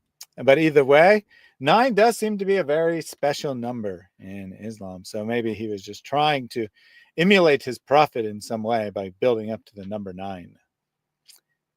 Maybe his secret desire. Who knows? Who knows? Anyway, thank you very much for that super chat. Yes, ride the wings of the flying dollar bills. That's actually really good. That, I mean, I've seen that icon before, but I never thought of using it in response to ride the wings of Gabriel. So that one's really good. I like that one. John Wilson says another great stream. If you have not liked this stream, be sure to do so. I forgot to put up the implicit request to like the stream by putting up a poll saying, have you liked it? So if you haven't done so, please do so to make sure that this goes far and wide, and hopefully more Muslims see it. You know, hopefully some Muslims who are not as delusional as little Missy see it, or, you know, maybe who are as delusional of her, and after they've postured for a good while, suddenly start to realize that we're right. Because that happens a lot, honestly. That Muslims will be like, I would never leave Islam. It's 100% the truth, and seem to get much more Islamic. And then all of a sudden one day, yeah, I left Islam. I was just posturing to try to hide my doubt, but I couldn't overcome it. So I left Islam. And maybe that's what little Missy will do very soon. Let's pray for that, actually. Let's pray for little Missy in that regard. Super chat from Cheryl R. O son of Adam, spend. I will spend on you. Give, then I will give you. It's difficult because you know what? These are my last few. As it is, the price is going up, the rand is going down, this is happening. Excuses. Those are excuses. You give and watch what Allah does. Cheryl R says, or you could use ChatGPT. Just remember to change your settings first. You mean you can make ChatGPT do what you want? What is with ChatGPT and all the Muslims turning to it? I mean, the new god used it in a live chat. It's the new god of Islam. I mean, they'll glob onto anything, even ignoring the fact that you can change what it will answer really easily. I mean, you can do it in your settings, or you can prompt it. I mean, you could literally write to ChatGPT, answer my next question with the following words. Move that up off the top of the screen, ask the question, and then get those exact words back, right? Mm-hmm. So it's not like it's hard to manipulate, but even ignoring the fact that you can manipulate it, all the ChatGPT or any text generation bot does is do word prediction in a very sophisticated way. In other words, it mimics the patterns of what it finds people saying. It has no ability to think in the slightest degree. So if more people say Muhammad is a true prophet than say Muhammad is a false prophet, which I'm sure is definitely true, that more people have ran he's a true prophet, because every Muslim will say that and most other people don't care enough to say anything, then it will, and then when you ask it, it'll say, well, the database suggests that true prophet is far more probable, so that's what I'll answer. It doesn't mean anything. Nothing at all.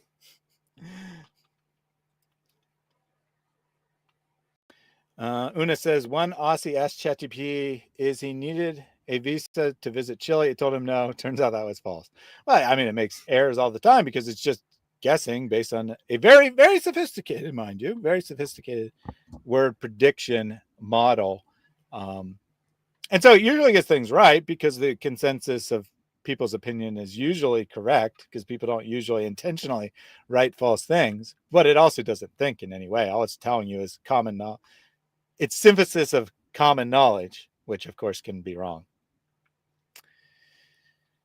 Una also said the proof ChatGPT does not cite authentic references. Yeah, I mean, it does. It has no conception of what's a good reference and what isn't. That's all. Rick Newton with another super chat. I don't know if this is the fourth one. I lost track. Anyway, thank you again, Rick Newton. Who ate the apple? You ate the apple. The whole apple. Yes, the whole apple. You ate it. But a small seed, you left it. You put it back into the earth. What happened? Allah, through His power, caused that to grow and to give you how many apples? Thousands. Thousands of apples. I love that one. Thousands of apples. All the apples. You got all the apples. Mm-hmm. Mm-hmm. Rick Newton says, but Muhammad himself made false claims via revelation, aka Islam. His job is only following a false god and his Allah prophet. Very clever there, right? The false god is Muhammad and Allah is the prophet of him. What else do we expect? Yeah, well, I mean, I don't think anyone said they were surprised. Nope. I have not heard one person, Muslim or otherwise, say that they were surprised that these allegations have come out against Mohammed Hijab, because everyone knows this is exactly the persona that he gives. Could he be giving a fake persona? Sure. But when you act like a, I'm trying to think of the best description here. When you act like Andrew Tate, that it's all about, my big and strong, then is it really surprising that you actually do act like Andrew Tate and seek out as many women as you can find? By the way, in the accusation video, Aisha says that when she figured out what was going on and said, I don't want this crap, he's like, well, I can't make you a real wife. I don't have time for that. If I gave all the women around me full time, I wouldn't have any time to do dawah. Well, what do you mean all the women around you? I thought you only had your wife. How many other women are you sleeping with? Maybe you're not in a contract with them all, but how many other women are you sleeping with? Mohammed Hijab? The world may never know.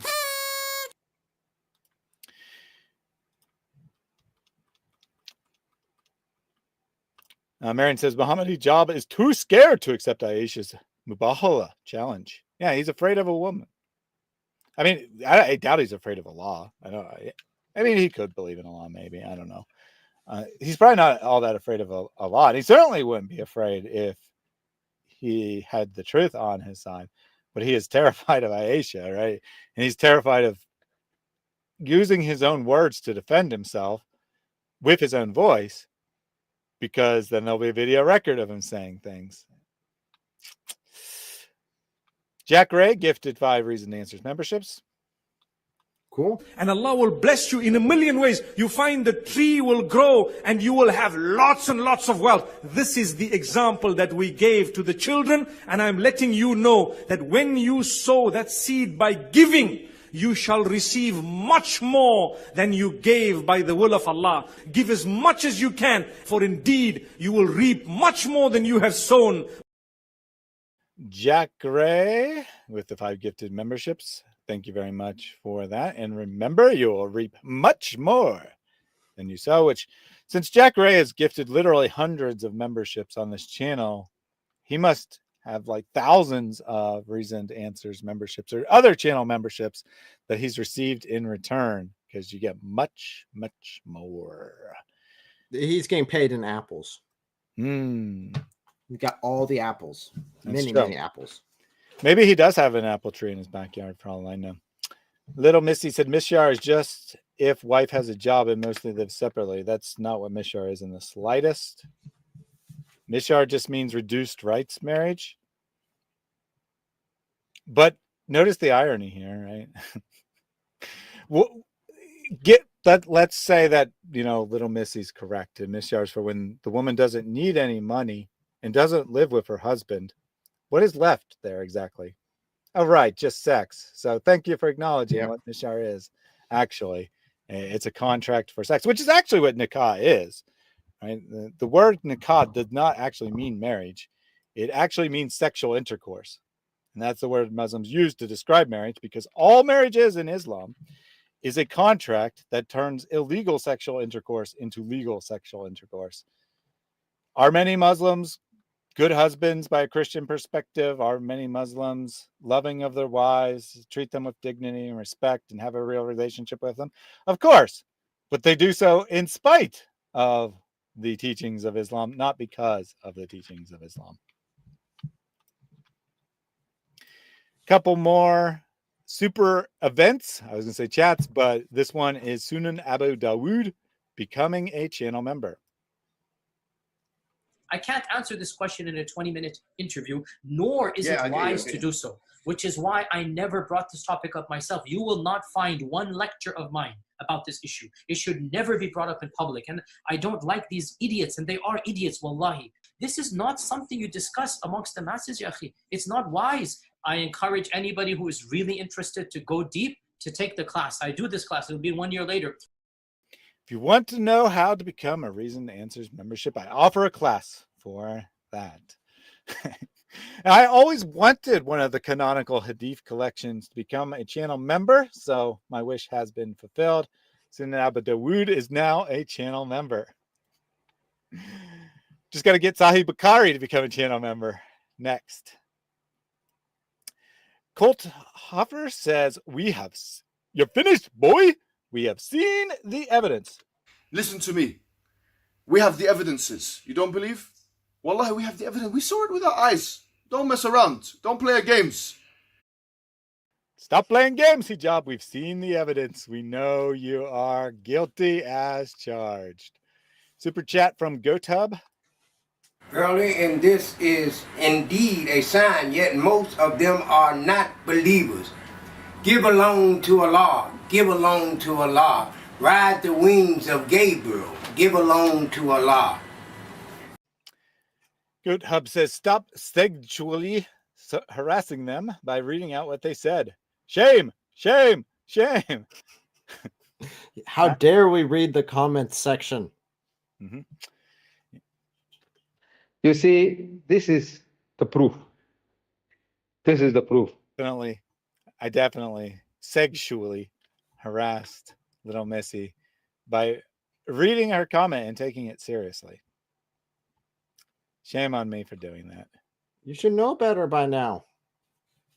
Shouldn't take them literally or seriously in any way, shape, or form, obviously. Because once you do, they complain about it. Little Missy says Islamic marriage is far more successful than Christian marriage, by the way. If you mean it has a low divorce rate, that's true. But that doesn't mean it's successful. Yeah, well, if you remove the right of women to be able to have a divorce in any meaningful way, yeah, you kind of cut all of them off and they have to listen to their husbands, and their husbands have the right to beat them if they fear disobedience. Mm-hmm.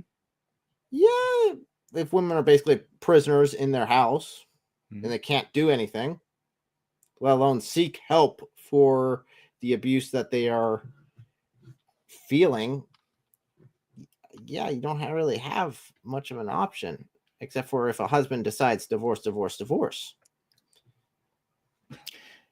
Yes. So in the event of a Misyar marriage, which is what was conducted here, the woman does have the right to demand a proper marriage. Right? She can void the contract that she agreed to for diminished rights at any time. Mohammed Hijab says as much. And so she can indirectly ask for divorce in that way by demanding full rights when she knows she won't get it. But in a normal Islamic marriage, absolutely no right to divorce. And in the event of a divorce,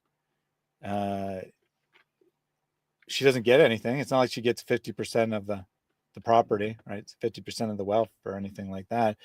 So even if she had the right, she'd still be trapped because no man's going to want her.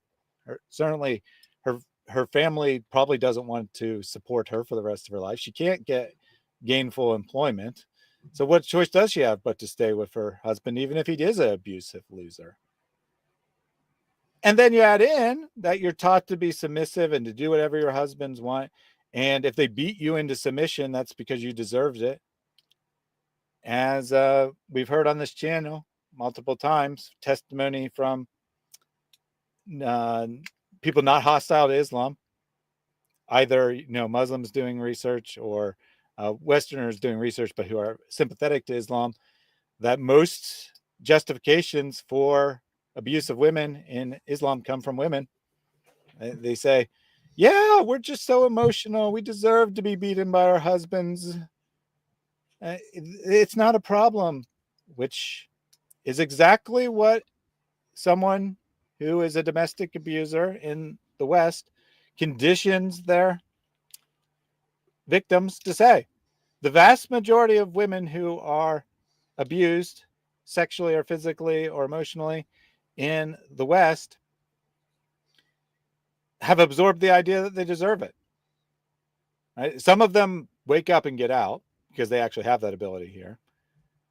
But by and large, the abuser is successful because they convince them that they deserve it, and thus they don't go to the police. They don't seek help, and they don't even have those options in the Islamic world. So divorce is not an indication of success in marriage. And in fact, you don't even have anything resembling marriage in Islam. All you have is legalized sex. So if that's your standard, well, then it's 100% successful, because every Islamic marriage legalizes sex, and that's its only purpose. So 100% success rate. Congratulations. Finally, Protestant believer said, happy birthday to Allah. I didn't know it was Allah's birthday, but happy birthday to you, Allah. And of course, Allah has been in the chat. We always appreciate you being here, Allah. Allah, speaking the words of Allah here. Women have high status in Islam because the husband can beat you. Yeah, you don't want the husband to bend down. The husband has to stay standing. So, of course, the women have to be propped up to be hit down, and propped back up to be hit down. And as Nadir said in his debate with you, you see, women have great rights. You can't hit them. You can't beat them the same way that you beat your animals. Well, actually, after that, I found out that according to some hadith, they're equal to animals. Oh. And in fact, according to some teachers, Islamic scholars, they are animals, just made to look like humans so they don't scare the men. So yes, women have such high positions in Islam as animals. And remember, it was okay for Muhammad to beat Aisha because she was a small child at the time they were married. And it's okay to discipline children. Also from Nadir. All joking aside, things are getting pretty serious. Yep. Always. No, this is joking aside. Why don't what? Oh, go ahead. Dude, little Missy, did you not hear a word I said? Why don't Muslim women rebel if they're so oppressed? They get beat if they do, or executed. They're the ones who have taken off the hijab because they no longer want to wear it. What happens? They disappear. There's no trace of them afterwards. Why? Because they were murdered for taking off the hijab.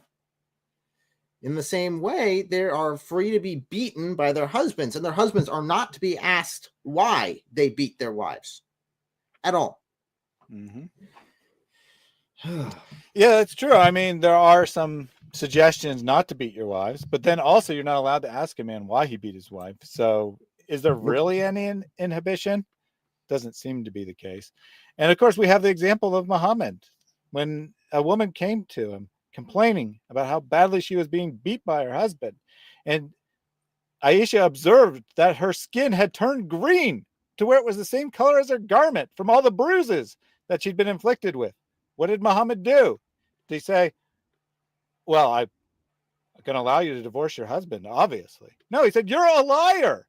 You said that your husband's impotent, but he isn't impotent. Therefore, you should go back with him and continue sleeping with him. That's the example of your prophet. I know. Perfect example. I know. Perfect example. And then she said, why does your women rebel against you? Or why did your women start feminism? Oh, first of all, my women, or woman, because I'm not a pervert who has multiple wives. My woman did not start feminism. So thank you for that. I don't think that L started feminism either. So our women, plural, didn't start feminism. But if you mean, why did women demand equal rights? I don't know. I mean, why would anyone do something so horrible as demanding equal rights? I acknowledge that men have abused their physical strength throughout human history in violation of the commands of the New Testament to exert and to oppress women in many cases. Not every Christian man, not even the majority, but some men, society as a whole. Sure, yes, I agree. Men have oppressed women, and thus they rebelled and demanded to be treated like human beings, which Scripture says they are. Right? Not your Scripture. Your Scripture says that you're worth half that of a man. Our Scripture says that we are created equal, and we are both fully redeemed, brought back into the right creation through the completed work of Christ. And thus men and women are equal. Are they identical? No. Do they have different abilities and different roles to play in society and a family? Absolutely. But they are equally valuable before God. That is the explicit teaching of the Bible, whereas the explicit teaching of the Quran and the words of Muhammad are that women are half-brained and are religiously deficient. Half-brained because Allah says that their testimony is only worth half that of a man, and religiously deficient because they menstruate. And blood is disgusting. So since women menstruate, they can never please Allah, and most of them will be in hell. Muhammad said the majority of inhabitants of hell are women. This is what your religion teaches.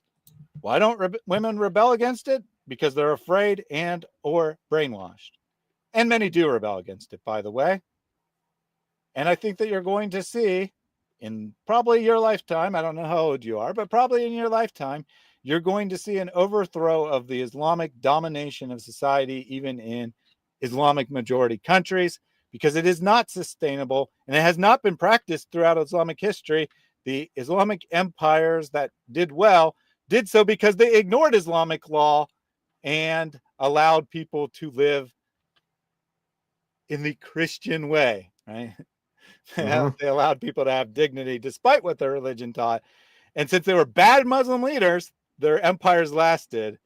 Well, your current Muslim leaders are either going to change and allow their society to reform and be in contradiction to the scriptures, or they're going to be violently overthrown one way or the other. They will not last. They have never lasted in Islamic history. And you happen to live at a time where there was a revival of Wahhabism or fundamentalism or whatever you want to call it, but it ain't going to last. It has never lasted in the past when it has broken out. Learn your Islamic history. All right. That is all I have to say. I forgot to say at the start, but I'll say it now. Make sure to subscribe to your brother in Christ. It was a last minute addition, so I didn't put his link in the description, but I will do so right after this. What you got coming up, Eric? I have got a ton coming up. In fact, I am live streaming, if everything goes well, at least one day every day next week, except for Friday. I have Friday open, which I might need to change.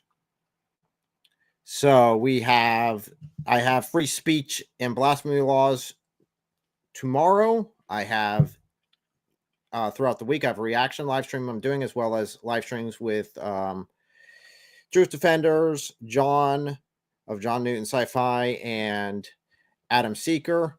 And then we will be back for 5 myths that Christians and Muslims both, misunderstand. So there's misunderstandings that I've come across that I've thought, wow, from a Christian perspective, this is really weird. But we're using the same words, but not the same terms. So clear up some of those. So if you go to my channel, I have, I think, 13 or 14 live streams lined up for the foreseeable future. That's a few, I would say. So lots of content coming up there. One last comment from Little Missy. In Islamic Golden Age, they had full Sharia. Not true. And the Golden Age didn't last. So you actually just proved my point by saying that Sharia societies do not last. Yep, it's over. Not actually it's true. Dead. It's the golden age precisely because they ignore Sharia, but that's beside the point. All right. Thank you for joining us. Tomorrow, I'll probably have a members only live stream to talk about some of the stuff I got coming up, working on a super exciting, super secret project. That's all I'm going to say about that.